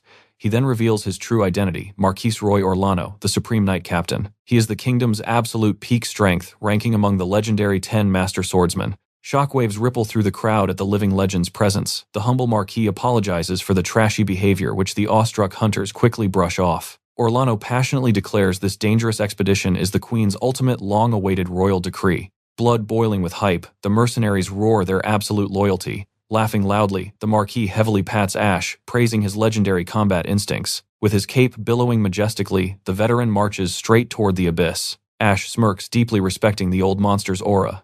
Drawing his blade, Bale furiously roars for the massive vanguard to finally advance. Deep inside Floor 14, the vanguard marches into the pitch-black abyss, while the support team struggles with the heavy loot wagons in the rear. Bringing up the rear, Ash and his chaotic little squad tag along with the stragglers. Floor 16 should be a total breeze, he jinxes. Instantly, a frantic voice echoes through the cavern, screaming Ash and Ula's names like a maniac. Ash tilts his head, totally baffled. Who on earth is screeching my name right now? Sir Edgar sprints over, waving his arms wildly. Guys, we have a massive disaster. Sir Edgar, the duo gasps, completely caught off guard. Without explaining, he practically drags them all the way back to his supposedly epic discovery. The dead knight was exactly here, he insists, pointing at Bear Rock. His jaw drops. The spooky skeletons have literally vanished into thin air. Are you sure this is the spot? Ula sweat drops. Edgar nods like an absolute madman. Okay, what kind of ghost story is this? Ash groans. Edgar's eyes gleam. It means this cursed dungeon is actually shifting its own layout. Ula shudders in pure horror. Creepy moving walls. Hard pass on that magic trick. Isn't dungeon ecology absolutely fascinating? Edgar geeks out. Moving on, the raid marches straight into the blistering sandy wasteland of Floor 16. Boom, a massive explosion rocks the desert, scaring the living daylights out of everyone. A savage flock of aerial beasts dive bombs them. Enemy ambush from above, a commander roars, drawing cold steel. Form up and protect the squishies. One nasty bird climbs high, raining down a barrage of highly explosive murder feathers. Are you kidding me with this massive magic? A frantic hunter screams, panic rolling. Time to test our epic combo. Ash smirks, spotting a blind spot. Ula locks on, unleashing a crackling energy arrow straight into the sky. Bullseye. The glowing shaft impales a flying freak, making it shriek in absolute feather-ruffling agony. The grounded turkey plummets toward the earth, and Ash is already winding up his stance. Timber Ash roars, swinging his heavy blade with blinding speed. One clean, devastating slash, and the monster is officially sliced into lunch meat. The veteran hunters cheer from the sidelines. Now that is some flashy tag team choreography. Heck yeah, our master plan was flawless. Ula pumps her fist. Ash grips his sword, hyped. Don't lose momentum, let's clear them out. Once the dust settles, Commander Bale claps his hands. Flawless victory, people. Threat eliminated. Bale slaps a heavy hand on Ash's shoulder. Killer moves back there, kid. The imposing Marquis approaches, demanding the brave rookies' names. Snapping to attention, they proudly introduce themselves as Ash and Ula of Team Janus. The noble chuckles, genuinely impressed. I shall carve those names into my memory. He sweeps away like a boss, leaving them in the dust. Holy cow, that was intimidating, Ash exhales. Relax, the Marquis completely liked you, Bale laughs. Lord Orlano is a real one. He only respects pure skill, not fancy titles. Grinning widely, Bale adds, scouting you kids was an absolute jackpot. Pumping his fist, he bellows, next stop the terrifying floor 17. Ash gulps, sweat beading on his forehead. We are entering completely uncharted territory now. Tanya stalks over, killing the mood instantly. Wipe those silly grins off. The beasts down here are on a completely different power scale. Floor 17. The squad trudges into a gloomy, foul-smelling swamp straight from an absolute nightmare. Watch out for the bottomless mud traps, Tanya barks. Ula draws her bow nervously, eyeing the bubbling swamp. Staring at the sinister water ripples, Ash sighs. Maybe our nerdy scholar should have stayed upstairs. Splash. A gigantic, ugly croc beast erupts from the depths. The local welcoming committee, Ash yells, drawing his steel. He lunges fearlessly, delivering a brutal overhead smash straight to the monster's ugly dome. Clang. The blade bounces off its absurdly thick hide. Are you kidding me? 0 damage? He panics. Towering over them, the beast reveals its true terrifying form. A legendary dungeon, Lizardmen. Those scales are literal iron armor, Tanya screams.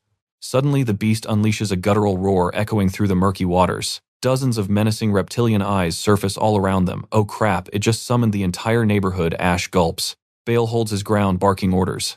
Magic archers, knock your arrows and aim. Unleash hell, fire, he roars with absolute authority.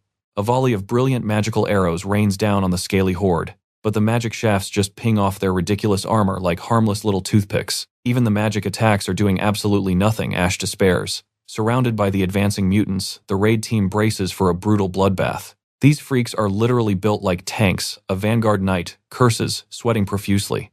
Out of nowhere, a beast lunges like a coiled spring chomp. Its massive jaws clamp mercilessly onto a terrified knight. A blood-curdling scream echoes. The monstrous beast absolutely shreds the poor knight. Boom, he crashes down. That overgrown gecko snags his ankle, dragging him into the murky depths for a watery grave. Don't you dare die on me, Ash yells, sprinting like a madman. Trusting Tanya's intel, he rockets forward, locking onto the scaly freak's jugular. The beast snaps its ugly jaws, but Ash is faster. With dead-on accuracy, his blade sinks deep into the monster's fleshy neck. Game over. The gurgling lizard sinks into the muck. Hauling the battered soldier up, Ash frantically checks if he is still breathing. Get a healer over here, stat, he roars to the backline. Coughing up swamp water, the knight marvels at their insane strength. Ash just smirks, crouching low as his aura flares for round 2. Time for payback. The entire elite vanguard surges forward like a tidal wave. The guildmasters clash head-on with the scaly swarm. Locking eyes with a massive brute, Ash drops into a battle stance for a deadly showdown. Chomp. The beast lunges with razor-sharp teeth, but our boy straight up wrestles its jaws apart. Talk about an overpowered mob, tanky armor, and ridiculous physical damage. Fall back, you fools, the Marquis barks from the rear. Catching the signal, Ash smoothly disengages, ready to tactical retreat out of there. Enter the magic carry. Edgar raises his palm, channeling catastrophic elemental mana. Bam! A blinding thunderstorm erupts across the bog. The high-voltage lightning strikes the puddle, deep-frying every single amphibian freak in sight. Total annihilation. The roasted reptiles float belly up in the sizzling swamp. Note to self, never piss off a wizard, Ash sweats. Panting heavily, Edgar groans that spamming ultimate skills completely drains his mana pool. The Marquis gives a stiff nod. 0 casualties is our only acceptable outcome. Hitting the next checkpoint, Bale hypes up floor 18. The Marquis immediately benches all support staff, eggheads, and injured deadweight. Bale relays the harsh truth. Only the absolute heavy hitters are moving forward. Wearing a face like stone, the big boss starts drafting his suicide squad. Wait, what? Ash nearly drops his jaw hearing his crew made the cut. Bale chimes in, drafting the Goddess Sword and Janus squads to back up the Royal Knights. Turns out, the Marquis was low-key stalking their epic combat performance earlier. The leftover guildmates cheer him on like fanboys. Flashing a confident grin, our boy accepts the carry role and steps into the unknown. Welcome to level 18. An insanely massive, soggy emerald pasture stretches forever. Less swamp, more sloppy golf course, Ash quips, scanning the turf. What's the spawn rate here? Tanya quickly warns about a heavily upgraded reptile variant. Suddenly, she points her finger dead ahead. Guys, you might want to see this. Tribal huts, weapon racks. A massive, fully functioning reptile metropolis sits right in the middle of the dungeon. Mind blown. These are not mindless mobs, they actually have a civilized society. Shields up, spears locked, the tribal army gets into flawless battle formations. Those are totally trained infantry, Tanya sweats. The Marquis just cracks his knuckles. No detours. We push through. It is a pure deathmatch to the next zone. Balebench warms Ash's squad, ordering them to watch and learn from the pros. Magic Lancers unleash hell. The Marquis roars. The Royal Vanguard collides violently with the scaly frontline in a symphony of destruction. Steel sings against scales as the Kingdom elites dive into the meat grinder. Wait, its neck is ballooning like a toad. Whoosh. The freak literally spits a blazing fireball straight at a Vanguard. Clang. The defender tanks the blast, skidding backward from the insane kinetic force. Ash totally bugs out. Did that gecko just cast magic? Holy smokes, even after parrying the knight's heavy metal shield literally starts turning to liquid. Our royal blacksmiths have leveled up. The Marquis smirks. At least it tanked the first shot. Keep up the pressure, he commands, finally stepping onto the battlefield himself. Instantly, 3 elite gecko warriors pounce, aiming for his blind spots. The Marquis draws his blade. A terrifying, suffocating aura explodes around him. /1 casual swing deletes all 3 monsters from existence, but the suicidal reptilian horde keeps rushing his position blindly. He calmly repositions his greatsword eyes completely devoid of fear as the wave approaches.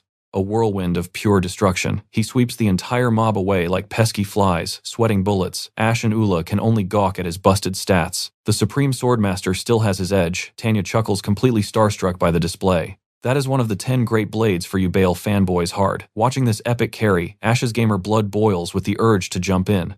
Hyped by their overpowered boss, the Royal Knights scream their battle cries, charging ahead. Bale roars, his blade flashing as he instantly slashes a Lizardman to pieces. Out of nowhere, Ash blitzes forward, decapitating a beast aimed at a hunter. Furious Bale barks, "I told you to stay back and watch." But Ash just smirks. "Come on, don't be like that old man. We aren't just here to spectate," Ula declares, drawing her weapon. Fired up, the rest of the hunters unleash their combat arts. Bale grins from ear to ear. These hunters are seriously built different. "Ash, get in here," Bale shouts. "Let us finish this bloodbath once and for all." Hoisting his sword high, the Marquis proudly declares total victory. The horde is wiped out. Silence falls as they inspect the slaughtered Lizardmen. Suddenly, Ash crouches beside a fallen monster, his eyes locking onto a bizarre detail. Kneeling in the dirt, he points at the corpse. "What the heck is this?" Ula rushes over, totally confused. "Look at this crimson blood," Ash murmurs. "I have never seen monsters bleed red." Edgar suddenly pops up behind them.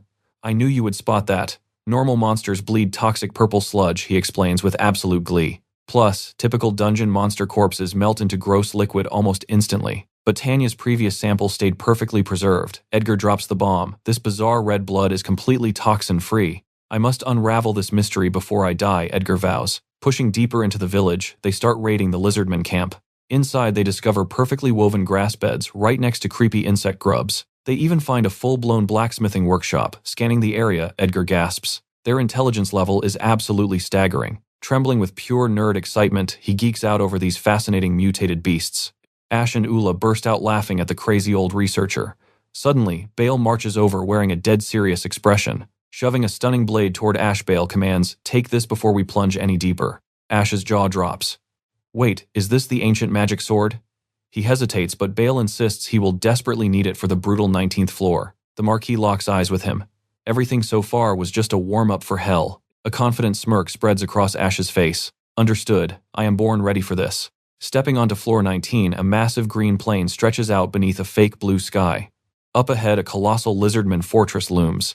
Endless ranks of scaled soldiers stand in perfect formation, thirsting for blood. Sweating slightly, Ash scans the terrifying horde. There has to be at least 200. The monsters hiss in eerie synchronization, locking into battle formations. Suddenly, all eyes snap toward the mammoth command tent in the center. From the pitch-black shadows, a bone-chilling growl violently shakes the very earth beneath their feet. A gargantuan crimson-scaled behemoth steps into the light, dragging a massive battle axe.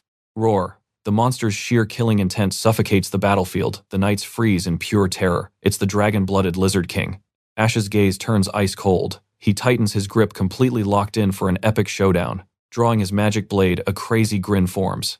"Now that guy looks insanely strong." "Senpai, you are smiling like a total battle junkie," Ula points out. Blushing, Ash coughs to hide his undeniable hype. Letting out another deafening shockwave of a roar, the boss asserts its absolute dominance. Boom! The giant launches itself at the front line, swinging its colossal axe like a grim reaper. The knights scramble to survive. They cross their magical blades to parry, but the sheer kinetic force crushes their defenses. Even their combined aura is nothing against the king's monstrous brute strength. Like broken toys, the elite knights are blasted backward. One swing obliterated the vanguard. This boss is in a league of its own. To make matters worse, the mob of lesser lizardmen swarms the surviving knights. Bale clenches his teeth. "I will take the head of the snake," the Marquis bellows, charging straight at the raid boss. The Lizard King swings the executioner axe, but Marquis Bale meets it head-on. Clang. Pure shockwaves erupt. Masterfully redirecting the lethal momentum, the Marquis deflects the giant blade with pinpoint precision. Slash. He unleashes a blinding crescent of green aura, throwing the king off balance. Knight Roy Orlano instantly follows up. Back in the chaos, Ash and Ula are desperately holding off the swarming Lizardman horde. "Damn it, I want the boss," Ash whines, slicing enemies. "But there are too many trash mobs. We must leave the king to the knights." Side by side, the ultimate Sunbae Kuhai duo explode into action, unleashing pure havoc on the monster army. Out of nowhere, twin lizardmen with blazing throats block their path. Lethal fireballs erupt, but our duo effortlessly dodges, keeping their deadly momentum alive. Ash unleashes his magic blade, carving through multiple beasts in one epic sweep. Planting his feet, he locks onto his next unfortunate victim. A massive fireball hurtles straight for his face. Ash casually sidesteps, executes the monster, and hilariously hoists its lifeless body as a meat shield. Bam! With a devastating roundhouse kick, he launches the scaly corpse across the battlefield. Gripping his glowing blade, his aura flares as he zeroes in on the surviving mob. Slash! Another lizardman is ruthlessly sliced completely in two, but as the halves hit the dirt, dozens more completely encircle our overpowered hero. Staring into the bloodthirsty crowd, he realizes this monster wave is practically infinite. Sword in hand, Ash quickly brainstorms a backup plan. Meanwhile, the towering Lizard King readies its massive battle axe against Marquis Orlano. Clang! The terrifying beast brings down a bone-crushing strike. Parrying the devastating blow, Roy desperately roars that surrender is not an option. But the monstrous sheer strength forces him backward, his boots violently skidding across the earth. The crushing physical pressure makes his legs tremble. He is barely standing. Collapsing to his knees, the Marquis erupts into a violent coughing fit. Gripping his aching chest, he curses his ridiculously bad timing. The smug boss monster merely glares down at its prey. From afar, Ash screams the old man's name, but Ula warns they are completely blocked off. Catching sight of the heavy spear strapped to his back, a crazy idea strikes Ash. He commands Ula to unleash her entire explosive payload. With a confident smirk, she aggressively knocks several magically enhanced arrows onto her bowstring. Vaulting into the air, she unleashes a storm of arrows. Boom! The projectiles nail the Lizard King dead center, swallowing the giant beast in roaring flames. Screaming for the monster to eat this, Ash channels his raw power and violently chucks the heavy spear. Using the fiery smokescreen, the projectile rips through the air, scoring an absolute bullseye right on the giant boss. K.A. boom. The weapon detonates against its thick scales. But wait, the Lizard King just slowly turns its head. 0 damage taken. Panicking Ula screams that the attack was a complete dud. Ash just smirks. Exactly according to plan. He points out these scaly freaks are pretty smart. Curling his finger with peak main character arrogance, he actively dares the raid boss to fight him. The disrespectful gesture perfectly reflects in the beast's cold eyes. Aggro successfully pulled. Absolutely furious, the giant lizard charges like a runaway freight train, Ash grins, declaring they just reeled in the ultimate catch. Off-screen, Sir Edgar props up the grateful Marquis. Catching his breath, Roy declares this is their golden window for a legendary sneak attack. Closing the distance instantly, the boss swings its monstrous axe straight for Ash's head. Ash barely blocks with his blade. His arms tremble as a terrifying truth hits him. His magic sword cannot pierce this monster's absurd defense. Locking eyes with his prey, the beast snaps its massive jaws. Ash shouts a frantic warning, barely evading a lethal horizontal slash. Using its brutal momentum, the raid boss violently spins, winding up for another catastrophic strike. Smash. The weapon's hilt slams into Ash, launching him like a ragdoll. Scrambling back to his feet, he hastily analyzes the dire battlefield. Suddenly, a familiar battle cry echoes out. Ash quickly snaps his head around. Ordering Ash back, Sir Edgar channels blistering mana into a high-tier fire spell. Eyes burning with resolve, he roars that playtime is over. A blistering inferno blasts right into the Lizard King. The devastating arcane attack triggers an absolute nuke of an explosion. Roy cheekily asks the beast how that tasted. But as the thick smoke clears, impossible. The monstrous king hasn't even moved an inch. Exhausted on the dirt, Sir Edgar groans in absolute despair. His ultimate spell was totally useless.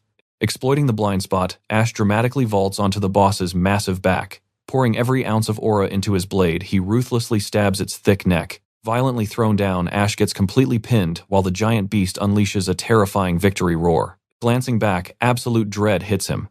His trusty magic sword is completely shattered. Roaring at Ash, Roy desperately tosses his personal legendary blade. Snatching the flying weapon midair, Ash locks in for a desperate counter. From afar, Roy screams that this legendary blade cuts like the very wind. Lowering his stance, our hero locks onto the boss. The Marquis wildly barks at him to split that overgrown gecko right down the middle. Unleashing a soul-shaking war cry, Ash executes the ultimate strike. The wind-infused blade perfectly cleaves the towering Lizard King completely in half, from scalp to tail. The entire chaotic battlefield freezes, completely mesmerized by the sheer devastation of that godly attack. Witnessing the epic, clear-battered knights and hunters absolutely lose their minds, cheering Roy majestically declares the tyrant dead, triggering one final glorious offensive push. Riding that hyped momentum, Bale furiously rallies the troops, spearheading the ultimate mop-up operation. Panting on the blood-soaked earth, Ash casually smiles.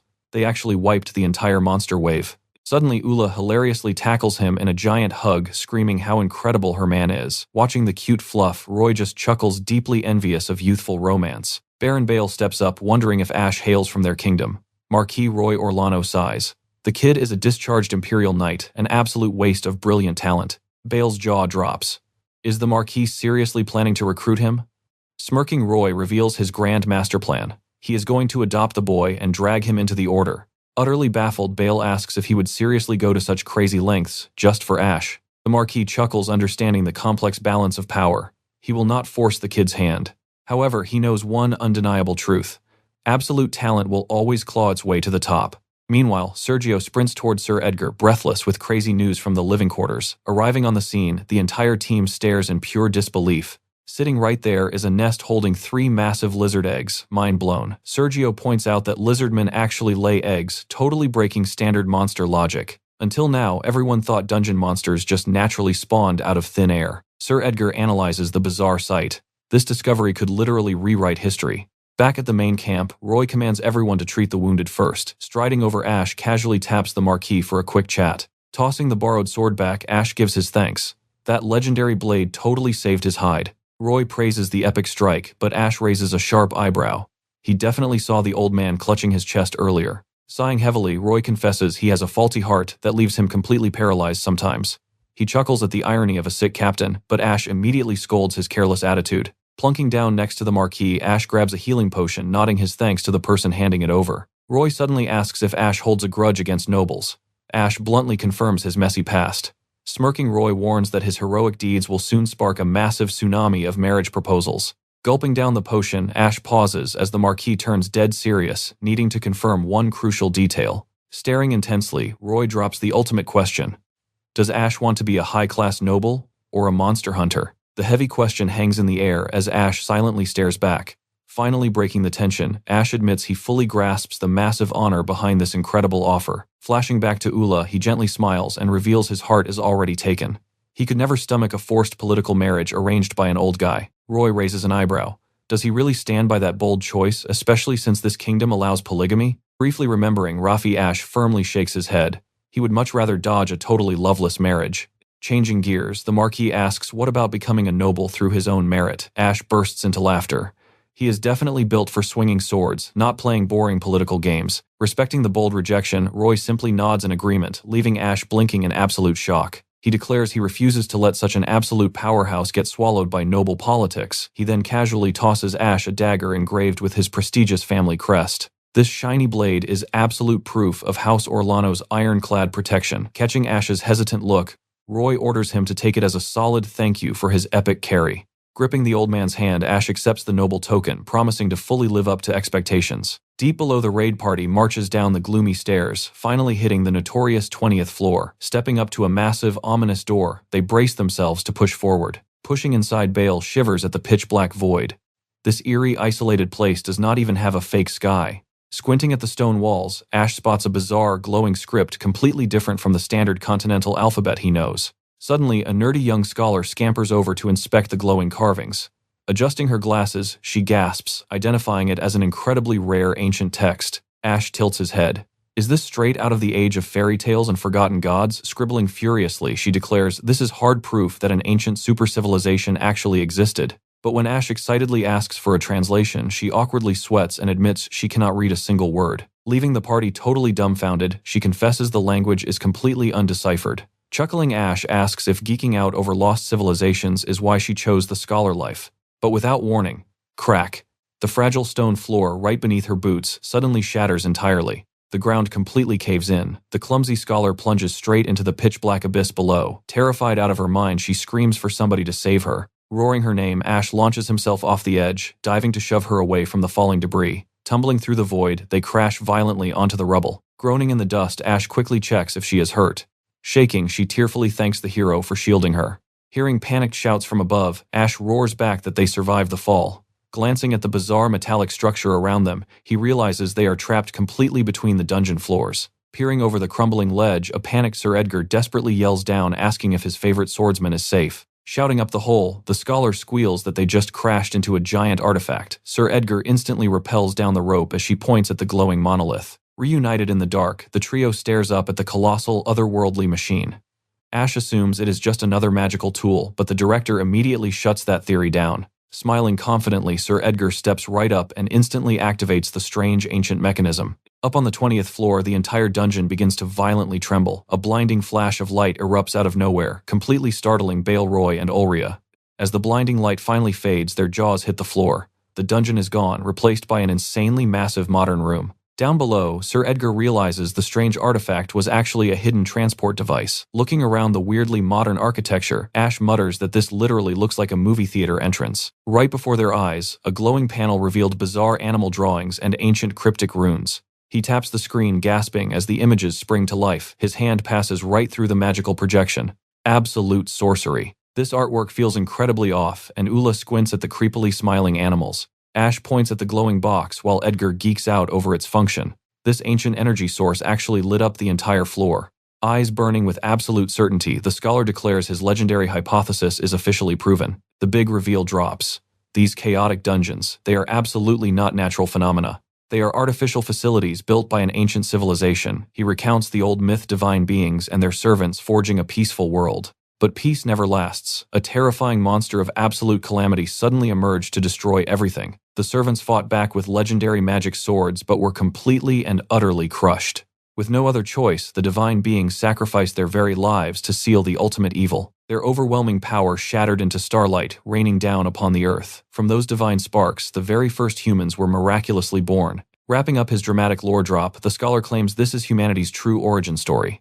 Ash claps in realization. That is literally the most famous fairy tale on the entire continent. But Sir Edgar drops his smile. He doesn't believe in gods. Why would an all-powerful creator die just to stop one monster? He casually accuses the powerful Church of the Divine of completely making up the narrative. Ash completely freezes. The Church of the Divine. They are the kingdom of Arlen's religion, holding massive power in the north. Edgar smirks, claiming they totally twisted ancient history just to fit their own holy doctrine. But Ula quickly interrupts. Those legendary magic swords from the myth actually exist in reality. Edgar totally agrees. The myth overlaps with reality, proving a ridiculously advanced civilization existed. But they were never gods. The mind-blowing conclusion, those ancient creators were just normal humans, exactly like them. Ash and Ula's jaws drop at the insane possibility, but Edgar laughs it off as just his team's main working hypothesis. Suddenly, Sergio bursts onto the scene aggressively, shouting for them to drop the dangerous topic. Completely unfazed, Edgar casually asks what's wrong while Ula dramatically rolls her eyes. Back to business. What exactly is a dungeon? According to his brilliant theory, this place is just an ancient building. Just like building a massive granary, these insane monster labyrinths were artificially constructed. He points at a newly spawned door, claiming the engineering is identical. To prove it, poor Roy becomes the guinea pig. Stepping inside, Roy nervously sweats, wondering what kind of sketchy trap room this is. Cramped inside, Sir Edgar cheerfully announces the grand experiment. He recklessly smashes a glowing button, activating the room's hidden mechanics. Slam. The steel door shuts, abandoning Ash and Ula outside. Ash frantically pushes, but the magical lock will not budge. Suddenly, the room shoots upward with terrifying speed, knocking the remaining duo right to the floor. Ding. A magical light changes color inside the mysterious box. The doors slide open, revealing an entirely different, unexplored hallway. And standing right there to greet them, fully armored knights of the kingdom. Talk about a crazy plot twist. Flashing back to the blueprints, Ash's mind is blown. This whole death trap really is artificial. He screams that they just skipped 3 entire floors. Ula is totally stunned, while Sir Edgar wears a smug "I told you so" grin. Roy finally gets it. The ancients literally built a magic elevator to skip through dungeon floors. Edgar smirks. This proves his wild theory dungeons were engineered for one very specific purpose. Ash and Ula desperately ask what that ultimate purpose is, but Edgar just shrugs proudly, admitting he has absolutely zero idea. Trembling with rage, Roy asks if Edgar knew this was a transport device. With the exact same blank smile, Edgar says nope. Roy totally loses it. He violently shakes Edgar by the shoulders, screaming at his suicidal recklessness. He cries that Edgar's toxic curiosity always gets them killed, making the director burst into hysterics. Ding! The magical elevator returns for Ash and Ula. They nervously step out, finally reuniting with the main party on the 20th floor. Sergio storms over, fiercely scolding Edgar for pulling a disappearing act. Ula just stares at the magic box, realizing this elevator is a massive cheat code. Hearing this, Bale grins, hoping the labyrinth's ancient mysteries will finally be completely cracked open. But Bale notices Ash freezing up in horror. With a deadly serious glare, Ash points out that a hidden staircase just spawned. He points straight at a terrifyingly dark opening in the wall.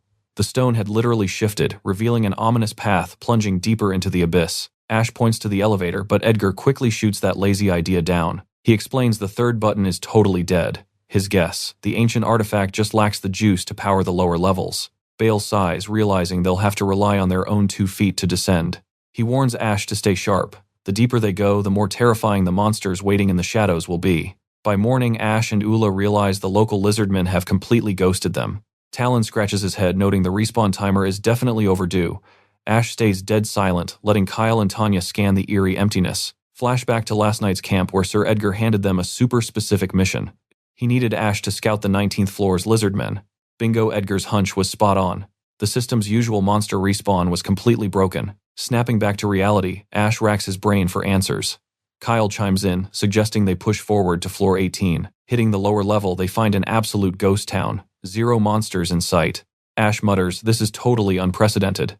But suddenly, on floor 17, a massive beast crashes the party. Parrying the heavy blow, Ash connects the dots. The respawn cycle is active down here. With 0 hesitation, he buries his blade deep into the beast's core. Amidst the chaos, a hunter screams they got too cocky. The beast unleashes a deafening roar. Another hunter panics, yelling that it's summoning backup. Ash barks orders over the noise. Mission accomplished, time for a tactical full-speed retreat. Back on floor 20, Ash delivers the glitchy respawn intel. Sir Edgar's face darkens, gears turning as he processes this anomaly. Giving him a solid pat on the back, Edgar keeps it brief. Solid work. Ash blinks, surprised by the totally uncharacteristic short response. Turning to Roy, Edgar decisively pulls the plug on the entire investigation. Roy's booming voice echoes through the cavern, officially declaring this massive expedition a wrap. Back at the entrance, everyone gets a pat on the back. Stepping outside, Ash breathes a massive sigh of sweet survival. Roy casually strolls up, praising Ash's epic hustle before mentioning he's heading out. He drops a dramatic farewell for now. Ash wishes him safe travels, sealing the goodbye with a solid, manly handshake. Ash turns to Ula, ready to crash at home. Meanwhile, Edgar aggressively checks on the ancient text translation progress. He declares that the exact second the copy is done, they are packing up. The exhausted scholar proudly announces the transcription is totally flawless. She pivots, finally walking away from the massive, glowing artifact. But suddenly, the sacred panel violently glitches out, flashing a completely terrifying error code. System overload. Dungeon mutation imminent. Meanwhile, over in Dungeon 1, Meera is currently staring down a colossal, freaky mechanical boss. Launching herself into the sky, she charges her spear with absolutely devastating energy. Boom! She brings the hammer down instantly, exploding the mechanical monstrosity's head into a million metallic pieces. Standing triumphantly in a shower of sparks, Meera gets cartoon dollar signs in her eyes. This scrap is pure profit. Cut back to the bustling city. The vibe inside the local adventurer guild is absolutely jumping. Hitting the front desk, the guild girl praises her epic haul. Meera casually flips her hair, bragging about today's crazy jackpot. She drops 2 completely stuffed loot bags on the counter. Floor 4 was practically an ATM today. 2 randoms swagger over, trying to get her attention. One of them smoothly shoots his shot, inviting her out for a pub crawl. She pauses. She really should go track down Ash. But honestly, the easy money in this dungeon city is way too sweet to leave. The dude desperately begs her to ditch the responsibilities and just come party with them. Out of nowhere, the second guy aggressively waves a fresh newspaper in her face. He points to the headline, asking if this Ash is her missing guy. Her eyes lock onto the page and her jaw literally hits the floor. Front page news: a legendary hunter named Ash absolutely dominated the latest dungeon investigation. She scans the names: Ash and Ula. A dark aura of pure rage erupts around her as she realizes they're living it up in City 2. Seeing their absolutely massive reward bonus makes her blood boil. She stomps the floor, screaming about how they hit the jackpot without her. Eyes burning with unholy jealousy, she boldly declares she's marching straight to City 2. The panicked receptionist tries to block her, but Meera shouts that her mind is violently made up. Slamming her hands down, the desk girl literally begs her to clear her pending quest log first. The guys offer her premium bonus pay, joining the frantic begging. The guild is absolutely desperate for Meera to stay and grind. Throwing her hands up in pure joy, the receptionist cheers that the real work can finally begin. Slamming her mighty spear down, she boasts about a speed run. Cut to the 5th floor, where she steals her nerves against the brutal elite mobs. But wait, a blazing beam of raw energy suddenly hurtles straight down the corridor. A tiny kid is cornered by terrifying beasts sobbing for their life. Paralyzed by absolute dread, the little one can only watch death approach. Meera blinks. A kid in a high-level zone. Something smells incredibly fishy here. As the ruthless mechanical golems march closer, the pipsqueak unleashes a blood-curdling shriek. Throwing her tiny hands forward, she desperately screams at the metallic nightmares to back off. Zap! A wild surge of crackling electricity blasts from her palms, frying a machine. Meera drops her jaw. Was that actual high-tier magic? The scorched golem twitches once before, completely shutting down in a cloud of smoke. Meera mutters that this dungeon raid just got incredibly weird. But the relief is painfully short-lived as the stunned monster abruptly reboots, rejoining the deadly swarm. Watching the metallic army close the gap, the terrified kid begs the heavens for a savior. Hero mode activated, Meera doesn't even blink before diving right into the chaos. Soaring through the air, she launches her trusty spear like a lethal missile. Bullseye. The devastating strike obliterates the first mechanical beast into absolute scrap metal. Dashing past the stunned kid, our fierce main character charges the remaining metallic horde. With a smooth recovery, she violently impales another unlucky golem. Becoming a literal tornado of destruction, her spinning blade shreds every single enemy in sight. Gracefully vaulting over a deadly swipe, she lands firmly between the kid and the danger. Stay right behind me, Meera commands, taking an unbreakable defensive stance. Oh great, a second wave is crashing in. Eyes burning with intense fighting spirit, Meera rockets forward to scrap the rest of these tin cans. Her weapon dances like a deadly flash of lightning, effortlessly dismantling the entire mob.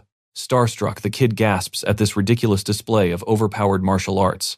Just the boss mob left, Meera roars, winding up for an epic finisher. Channeling every ounce of her insane aura, she descends and absolutely crushes the final beast. Dusting off her hands, our tired hero turns to the pint-sized trespasser. Alright kid, she pants, how did a rookie end up in a mid-tier danger zone? The little runaway looks down, biting their lip in guilty silence. Suddenly they latch onto Meera's hands, bawling their eyes out in a dramatic flood of gratitude. Fast forward to the bustling guild hall, where an annoyed Meera demands a proper explanation. Did your party wipe? Or did some trash-tier teammates ditch you? Sniffling, the kid confesses to going rogue just to dodge their overbearing noble family's ridiculous demands. Spilling the tragic backstory, she admits she's a capital city aristocrat with an insanely book-smart older brother. Because Big Bro was buried in dusty tomes, the stressful heir title crashed right onto her tiny shoulders. Worse, those power-hungry geezers tried locking her into a twisted political marriage. Confused by the timeline, Meera casually asks her actual age. I'm 16, she pouts, making Meera's jaw literally drop to the tavern floor in sheer disbelief. Cue the absurd anime explanation. A rare magical backlash permanently froze her physical growth at 12. And the absolute cherry on top, her arranged partner was some haughty ancient noblewoman. Slamming her tiny fists down, she furiously demands her own slice of romantic freedom. Meera rubs her temples. Yeah, escaping that ridiculous soap opera makes total sense now. The runaway proudly claims she'll build her own fortune as a lone wolf hunter. Amused but skeptical, Meera interrogates her about essential gear potions and actual survival tools. The clueless aristocrat cheerfully admits her flawless plans survive purely on tap water until a fancy inn dinner. Thwack. Meera mercilessly flicks the brat's forehead, punishing that ridiculously suicidal mindset. Listen up, pampered princess. The abyss isn't some magical playground for clueless tourists, she scolds sharply. Ordering her straight back to her mansion, Meera brutally roasts her total lack of adventurer prep. But the rebellious noble furiously shakes her head. Going back to that golden cage is not an option. Clinging to Meera's muscular arm, she drops her comedic act entirely. With sparkles in her eyes, she passionately screams that she wants to become an absolute badass like Meera. Critical hit. Meera blushes hard, completely short-circuiting at the brutally honest praise. The kid admits she was completely spellbound by that awe-inspiring overpowered spear choreography. Busting out the ultimate puppy dog eyes, she violently begs to join the party. Please take me in, I'll literally do your laundry, the desperate runaway bargains. Sweating bullets under this unrelenting pressure, Meera internally panics about adopting a teenage noble. Ripping at her own hair in pure comedic agony, our fierce warrior loses the mental battle. Defeated by cuteness, she caves, but instantly declares a hellish, Spartangent-level training regimen for her new apprentice. While the tiny noble literally dances with joy, Meera sighs, already feeling the colossal headache approaching. Resigned to her fate, she formally drops her name Meera, the reluctant babysitter. Puffing out her tiny chest, the squirt boldly declares her name Ren Albadine. Meera facepalms at her ruined schedule. Well, I'm late again. Let's go meet the idiots. Yelling into the void, she prays her teammates Ash and Ula haven't ditched her yet. Meanwhile, deep within the second labyrinth, Ash fiercely guards a mysterious underground lake. Hand resting on his legendary hilt, his sharp senses catch a massive, ominous ripple breaking the dark surface. Drawing his blade, he instantly channels his combat aura. Boom. A colossal nightmarish leviathan erupts from the depths, casting a terrifying shadow right over his head. A massive crocodile beast explodes from the water, rushing straight for Ash. He immediately shouts to Ula that their target is finally out. Leaping gracefully into the air, Ula snipes a perfect arrow right down the beast's throat. 3 more scaly freaks crash the party, forcing them into combat mode. Ash cleanly deflects a brutal strike before driving his blade straight through another monster's skull. Watch your right flank, Ula screams, tracking the final enemy movements. Ash spins like a tornado, slicing the last 2 beasts in one epic strike. Standing back to back, Ula reminds him to stay frosty. With the trash cleared, Ash votes to find their next prey. Fast forward 1 month and our duo is back to the daily grind. Glancing around the dungeon, they spot a massive influx of newbie hunters flooding in from neighboring towns. Their recent dungeon clearing success went completely viral, drawing huge crowds. Honestly, they were practically choking on endless media interviews. Flashing Arano's exclusive dagger, they easily swatted away the annoying swarm of guild recruiters. Seeing the area completely wiped of monsters, Ash sighs and calls it a wrap. Hitting the 20th floor, they officially clock out. Just as they turn to bail, a very familiar voice echoes down the hallway. Ren Albadine strolls up, flashing his signature bright smile. They casually joke about how the upper-level monster respawn rate is totally broken right now. Ash whines about the horrible drop rates, crying that he only bagged 4 measly kills today. Ula brings up how rough the dungeon scholars have it, asking if they get scared. Ren smoothly replies that the Royal Knights act as their personal shields. Ren drops a heavy hint that the Deep Floor expedition is launching real soon. Waving goodbye, our hero duo steps away to head home. Out of nowhere, the fancy dungeon elevator lights start flickering like a cheap horror movie. Stepping out into the lobby, Ash praises the magical lift. It is a sweet elite perk exclusively meant for top-tier expedition hunters like them. Cut to the bustling capital where our duo struts through the incredibly crowded streets. A friendly street vendor shouts a greeting and Ash casually replies, they just wrapped up a raid. Catching their banter, a local auntie teases them for acting like an old married couple. Thanks to their fame, they were basically major celebrities here. Entering the guild hall, Ash hands May their fresh loot. Out of nowhere, some random hater loudly calls them pathetic lapdogs for the nobility. A bunch of bitter background characters aggressively mock how easy it must be to get totally filthy rich. Creeping up, they arrogantly suggest Ula join the real pros instead. Ula glares deadly daggers, ready to absolutely decimate them, but Ash desperately holds her back. He sighs, explaining these chumps are just insanely jealous of their elite status. Right on cue, a very familiar voice cuts through the rising tension. Tanya strolls into the chaotic scene, playfully teasing them for hogging all the action. Rolling her eyes, she vents about dealing with totally useless whiny extras all day long. Triggered, the loudmouth thug barks at her for calling them weaklings. Flashing a psycho smile, Tanya practically begs him to step up and catch these hands. Grabbing Tanya's collar, the fool screams at her to bring it on. Bam, one flawless counter. Later, the guy is eating dirt, completely paralyzed by her flawless technique. Seeing red, his buddy charges in only to be effortlessly slammed into the floorboards. Without skipping a beat, Tanya absolutely punts the guy across the room. Panicking, Ash and Ula sprint over to stop Tanya's rampage. Instead of de-escalating, Ula completely loses it and decks another random thug right in the jaw. The remaining lackey stares in sheer terror at his wrecked friends. Radiating pure demonic aura, both girls crack their knuckles for round 2. A perfectly synced double punch sends the final idiot straight to sleep. Ash facepalms so hard it hurts, violently groaning at this absolute circus. He mutters that his party members are literally just walking disaster zones. While Ash bows an apology, May awkwardly admits those guys had been absolute menaces lately anyway. Ash asks if Tanya is catching specific hate, but she shrugs, claiming all elite hunters deal with jealous haters. The hunter world is strictly survival of the fittest. Natural talent is just a baseline. It definitely does not make you untouchable. Meanwhile, at the dungeon, a busted-up thug whines about being locked out of the exclusive elevator. The stoic guards bluntly tell the losers to take the boring stairs. The thug leader grinds his teeth, violently complaining about how the elites get pampered with ridiculous shortcuts. On another front, Kyle and his shiny armored squad gear up to raid the abyssal depths. Throwing a tantrum, the salty hunter kicks a random bucket crying about being underappreciated until a mysterious foot traps the bucket dead in its tracks. Two super sketchy hooded figures emerge from the shadows, making the thugs freeze. With eerie calmness, the strangers invite the sore losers to a deep floor alliance. Baffled by this totally suspicious offer, the thug demands answers.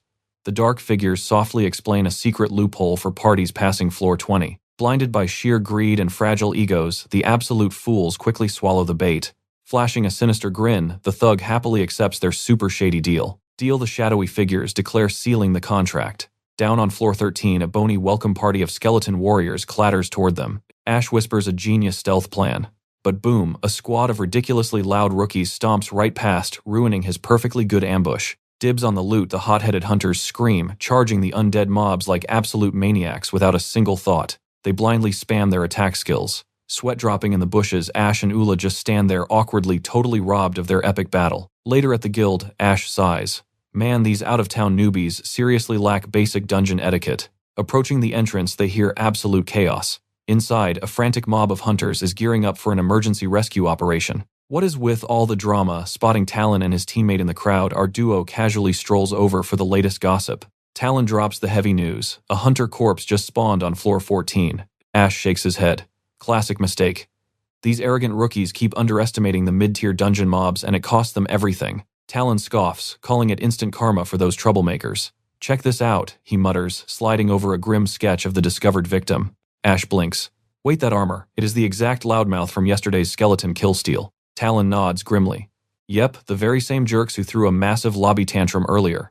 Ash does the math. 4 idiots went in, but only 2 bodies dropped. Turns out the other 2 are completely missing from the safe zone. Super suspicious. The terrain down there is soft, meaning their bodies or footprints should have definitely left obvious clues behind. Brushing off the bad vibes, Ash accepts some reassuring pats on the back.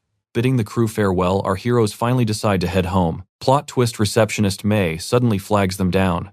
She leans in, asking about the annoying poaching attempts from rival guilds lately. Hearing their exhausting rants, she smirks. Problem solved, she chimes, revealing a shiny new system of VIP dog tags for exclusive guild members. Ash tilts his head. How is this any different from our standard-issue hunter licenses? May winks, explaining these trinkets act as the ultimate VIP identification badges. Basically, it is a free pass to instantly reject those annoying guild scouts without starting a massive brawl. But there is a catch: they need an immediate boss interview. Lucky for you, May whispers, the elusive branch chief is actually in her office today. Is not that normal? Ula asks. Nope, the boss is practically a ghost. Shrugging, the duo agrees and marches toward the ominous chief office. Tap tap, May knocks on the oak doors, formally announcing our VIP rookies. Enter. A smooth voice echoes. As the heavy doors creak open, a striking woman sitting behind a massive mahogany desk warmly welcomes them in. Flashing a dazzling smile, she drops her title, Aurora, the big boss herself. Ah, the rising stars. I have been dying to meet you, she purrs. Bowing respectfully, Ash and Ula are starstruck, facing the legendary commander herself. Running both the guild and city, she is basically local royalty with epic stats. She is so overpowered at multitasking that she rarely visits. Waving her hand, Aurora casually declares they can completely skip the annoying interview phase. Turns out, Captain Bale has been aggressively hyping up Ash's crazy dungeon-clearing stats behind the scenes. Ash sweat drops. Then why summon us? Her smile widens. She simply wanted to gaze upon the city's most hilariously overpowered rookies with her own eyes. Skipping the fluff, Aurora pops open a velvet box on her desk. Inside, the ultimate symbol of prestige, their shiny, brand-new VIP tags. She chimes that the sparkling gold ones are exclusively for elite solo operatives, while silver goes to our top-tier guild squads. Flashing another charming smile, she calls their insane growth rate an absolute rarity in this town. Taking critical damage from compliments, our duo blushes, completely unequipped for such heavy praise. Shaking their hands, she bids them a mysterious farewell. Walking out, Ash and Ula exchange baffled looks, completely weirded out by the chief's cryptic boss energy. The doors click shut. Well, that happened, Ash mutters, ready for the daily grind. Ula immediately puffs her cheeks, pouting with a hilariously jealous glare. She was super pretty, huh? Ash quickly grabs her arm, desperately trying to defuse the bomb. Relax, he chuckles warmly. My type is way more cute and delicate. He locks eyes with her, letting the romantic tension hang for a glorious second. Critical hit, Ula instantly morphs into a glowing tomato, short-circuiting from his sudden charm. Whatever, that is fine, then she stammers, storming off. Later on, floor 16, the scorching desert sun reveals a nasty swarm of flying beasts. Ula vents her embarrassment by drawing her bow. A massive energy arrow explodes mid-air, blasting the ugly creatures straight out of the sky with terrifying precision. Ash gives a thumbs up, praising her totally maxed out anti-air sniper skills. Glancing around, Ash sighs, praying they do not trip over any more dead hunters today. Pointing at the beast drops, he jogs over to harvest the shiny materials. Looking deeply troubled, Ula ponders why those out-of-town tryhards rush to their doom. Ash nods grimly. Stumbling across player corpses has become a totally normal Tuesday lately. This goes beyond mere stupidity, he mutters, though Ula tilts her head in total confusion. Suddenly, his eyes widen. Something completely unexpected breaks the barren wasteland's horizon. Hey, look out, he suddenly yells, spotting a cluster of collapsed figures sprawled across the unforgiving dirt. Sprinting toward the eerie scene, they close in to uncover this gruesome mystery. Ash checks their vitals, 0 pulse on all 4, he gasps. Wait a minute. Those faces belong to the missing duo from their earlier explosive brawl. The horrifying truth hits them, these poor guys died miles away from their squad. What kind of insane nightmare is this dungeon hiding? Fast forward a few days, Bale casually summons our dynamic duo for an outrageously fancy dinner. Sorry to keep you waiting. Ash starts to apologize, but then his brain short-circuits. Ula is wearing a breathtakingly elegant white dress. He freezes completely, his entire face, turning bright red in absolute awe. Earth to Ash, she teases. He stammers out that she looks absolutely gorgeous. Beaming brightly, she completely returns the compliment, noting his incredibly dashing outfit. Expecting some cheap street food, their jaws drop at the ridiculously luxurious 5-star restaurant. A terribly stiff butler escorts them to a VIP parlor. Opening the heavy doors, their eyes completely bug out at the absolute surprise waiting inside. Lounging comfortably, Kyle and Aurora flash dazzling smiles, warmly welcoming our stunned heroes to the evening's grand feast. Aurora cheerfully claims host duties. Ash totally panics internally. Why on earth is the intimidating branch chief crashing their meal? Grinning like a fool, Bale drops a massive bomb. Aurora is actually his fiancée. Ash and Ula practically drop their jaws straight to the floor.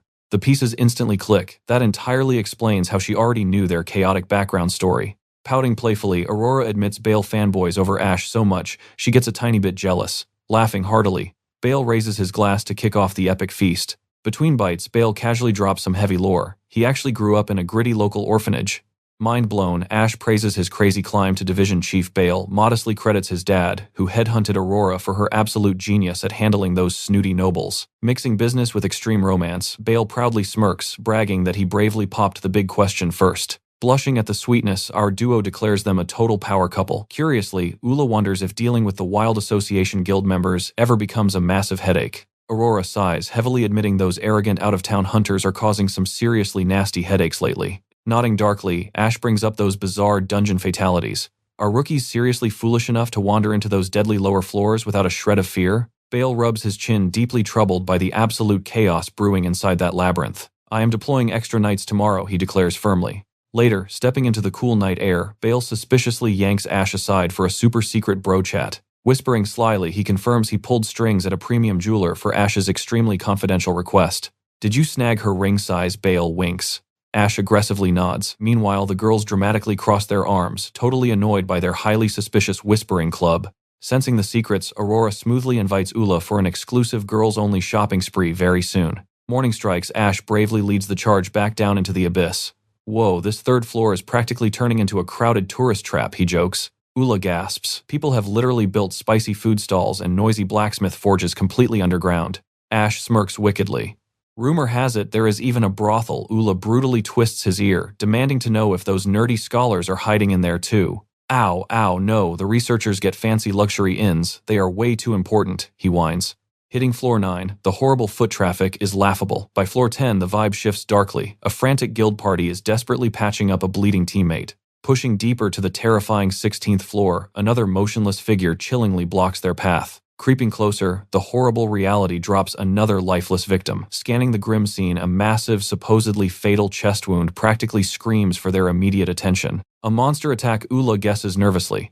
Ash disagrees completely, a beast would leave way more messy strikes. Squinting intensely, Ash spots a tiny, suspicious mark directly on the victim's neck. Looks exactly like a microscopic needle prick. Ula observes, sending his brain into complete overdrive. Prying the jaw open, Ash violently flinches, a sickeningly purple tongue. The terrifying truth clicks.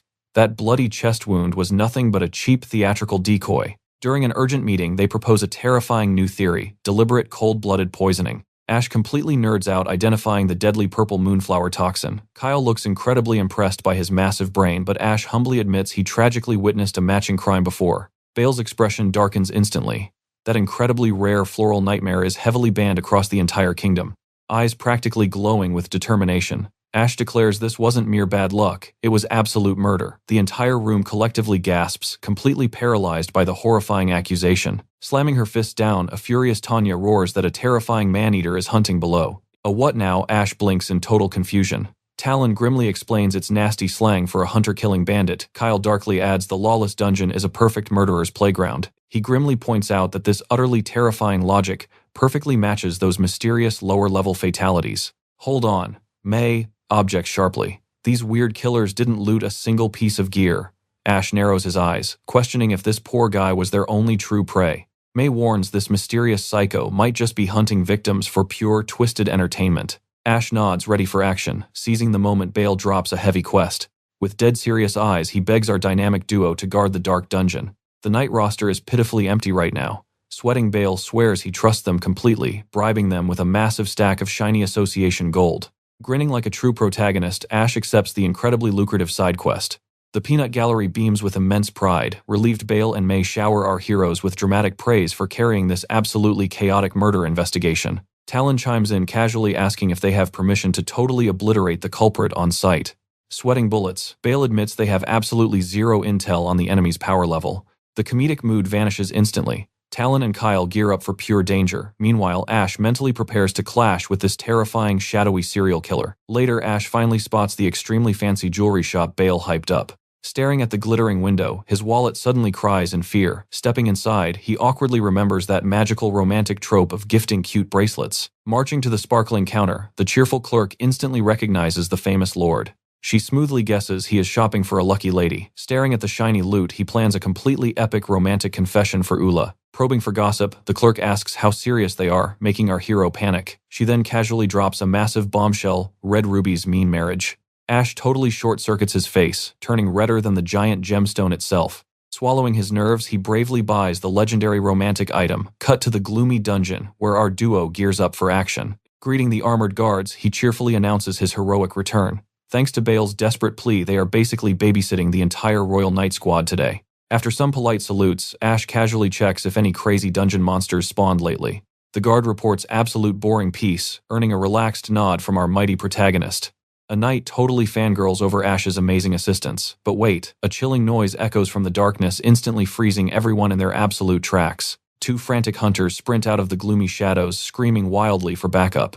The squad intercepts them instantly, trembling like a leaf. A traumatized hunter points into the pitch-black abyss, screaming that a brutal slaughter is happening nearby. Shaking the terrified guy, the guard frantically demands the exact location of the maniac. The team blasts off like literal rockets into the terrifying dark. Turning the corner, a chilling silhouette totally looms over a fresh, bloody victim. Gripping a bloody blade, the creepy shadow stands menacingly over the absolutely crushed corpse. Vile toxic slime steadily drips from its jaw. Spinning around the absolute monster reveals a horrifying, nightmare-inducing face straight out of a horror manga. Ash completely freezes, totally baffled by this ugly boss monster. A clueless knight bravely shouts a generic arrest warning, but Ash's danger senses loudly ping. Suddenly the crazed suspect grabs his skull, shrieking in pure, absolute horrific agony. Howling like a wounded beast, the guy totally thrashes around.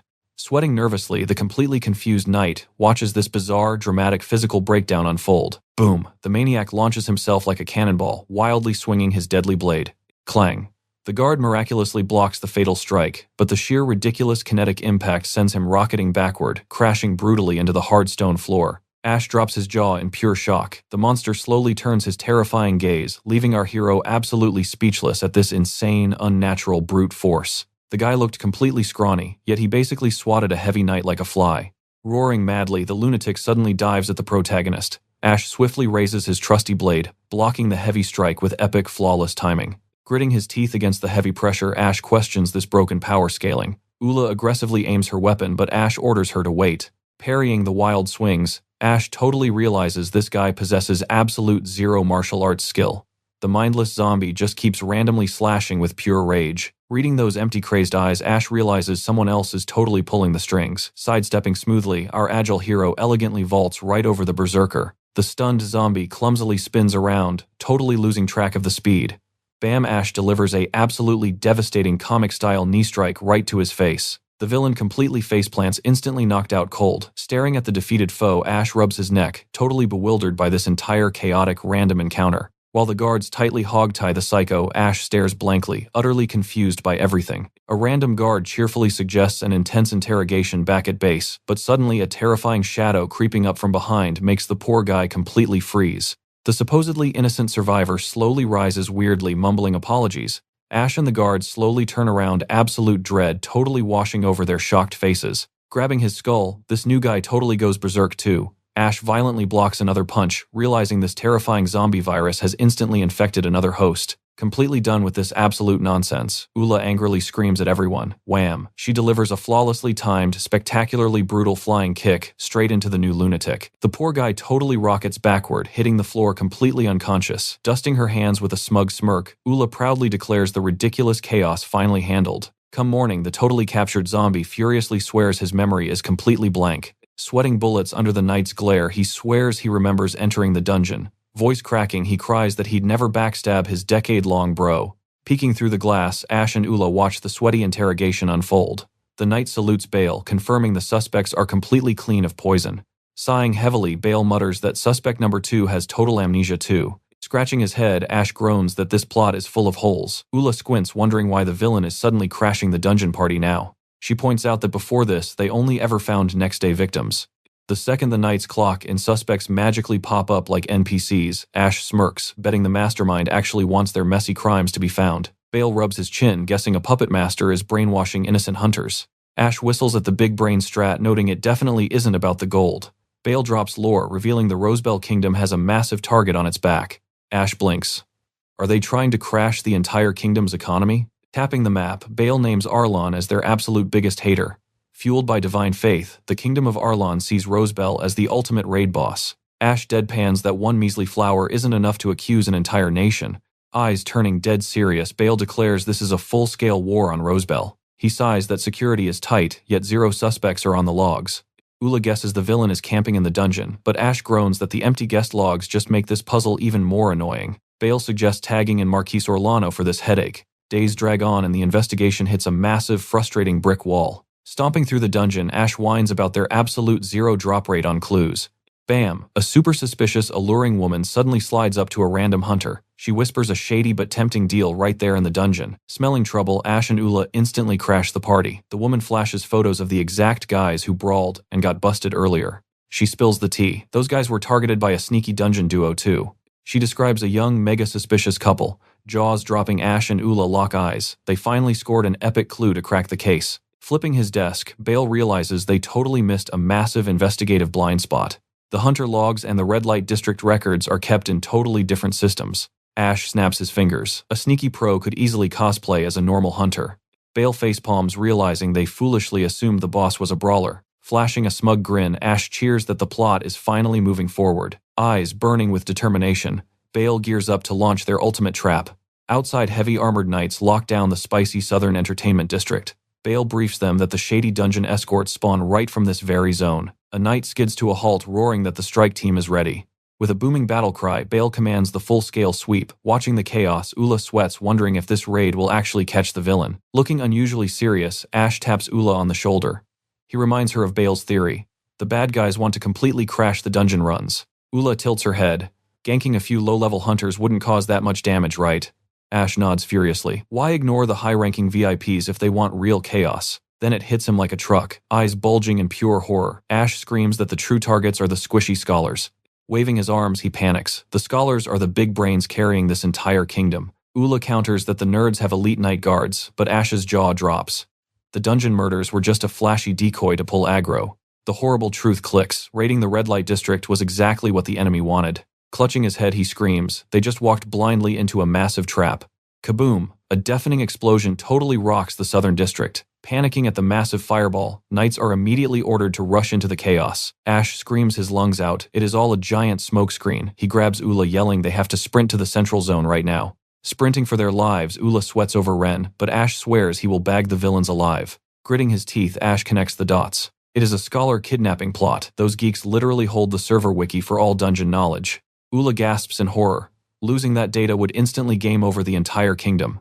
Skidding to a halt at the inn, they find the front door violently smashed open. Bursting inside with hearts pounding, their worst nightmare comes true. The elite knights are scattered across the floor like broken ragdolls. Ash freezes in absolute terror. Are the squishy scholars already gone? But wait, a creepy mysterious shadow glides down the staircase, trailing right behind. The kidnapped scholars staring blankly, like completely brainwashed zombies. Wait, those outfits completely match the dungeon assassins. The creeping hooded figures sneer, noting 2 pesky bugs are still crawling around. With an unconscious Ren lugged between them, our duo readies for an epic clash. Weapons drawn and nerves fried, Ash fiercely glares at the creeps. He screams, demanding to know their twisted mastermind plot. Ditching the whole mysterious vibe, the arrogant villains finally yank off their hoods. The cocky guy yawns, suggesting they just mop up the leftover trash. Ash gasps these jerks are the absolute ringleaders of this chaotic mess. Gripping their gear, our heroes boldly vow to absolutely wreck these arrogant punks. Smirking like a classic comic villain, the guy calls the kingdom's hunters total brainless fools.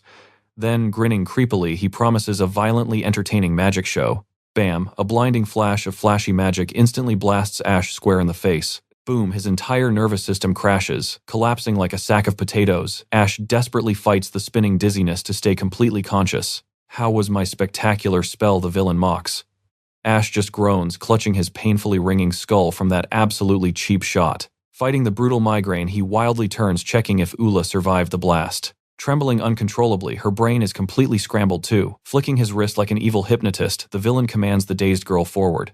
Ash screams her name, but she zombie walks straight toward the grinning enemy. Leaning in close, the mastermind breathes a sinister command into her ear. Completely ignoring Ash's frantic screaming panic, a blank-faced Ula slowly draws her deadly blade. Smiling like an absolute maniac, he cruelly commands her to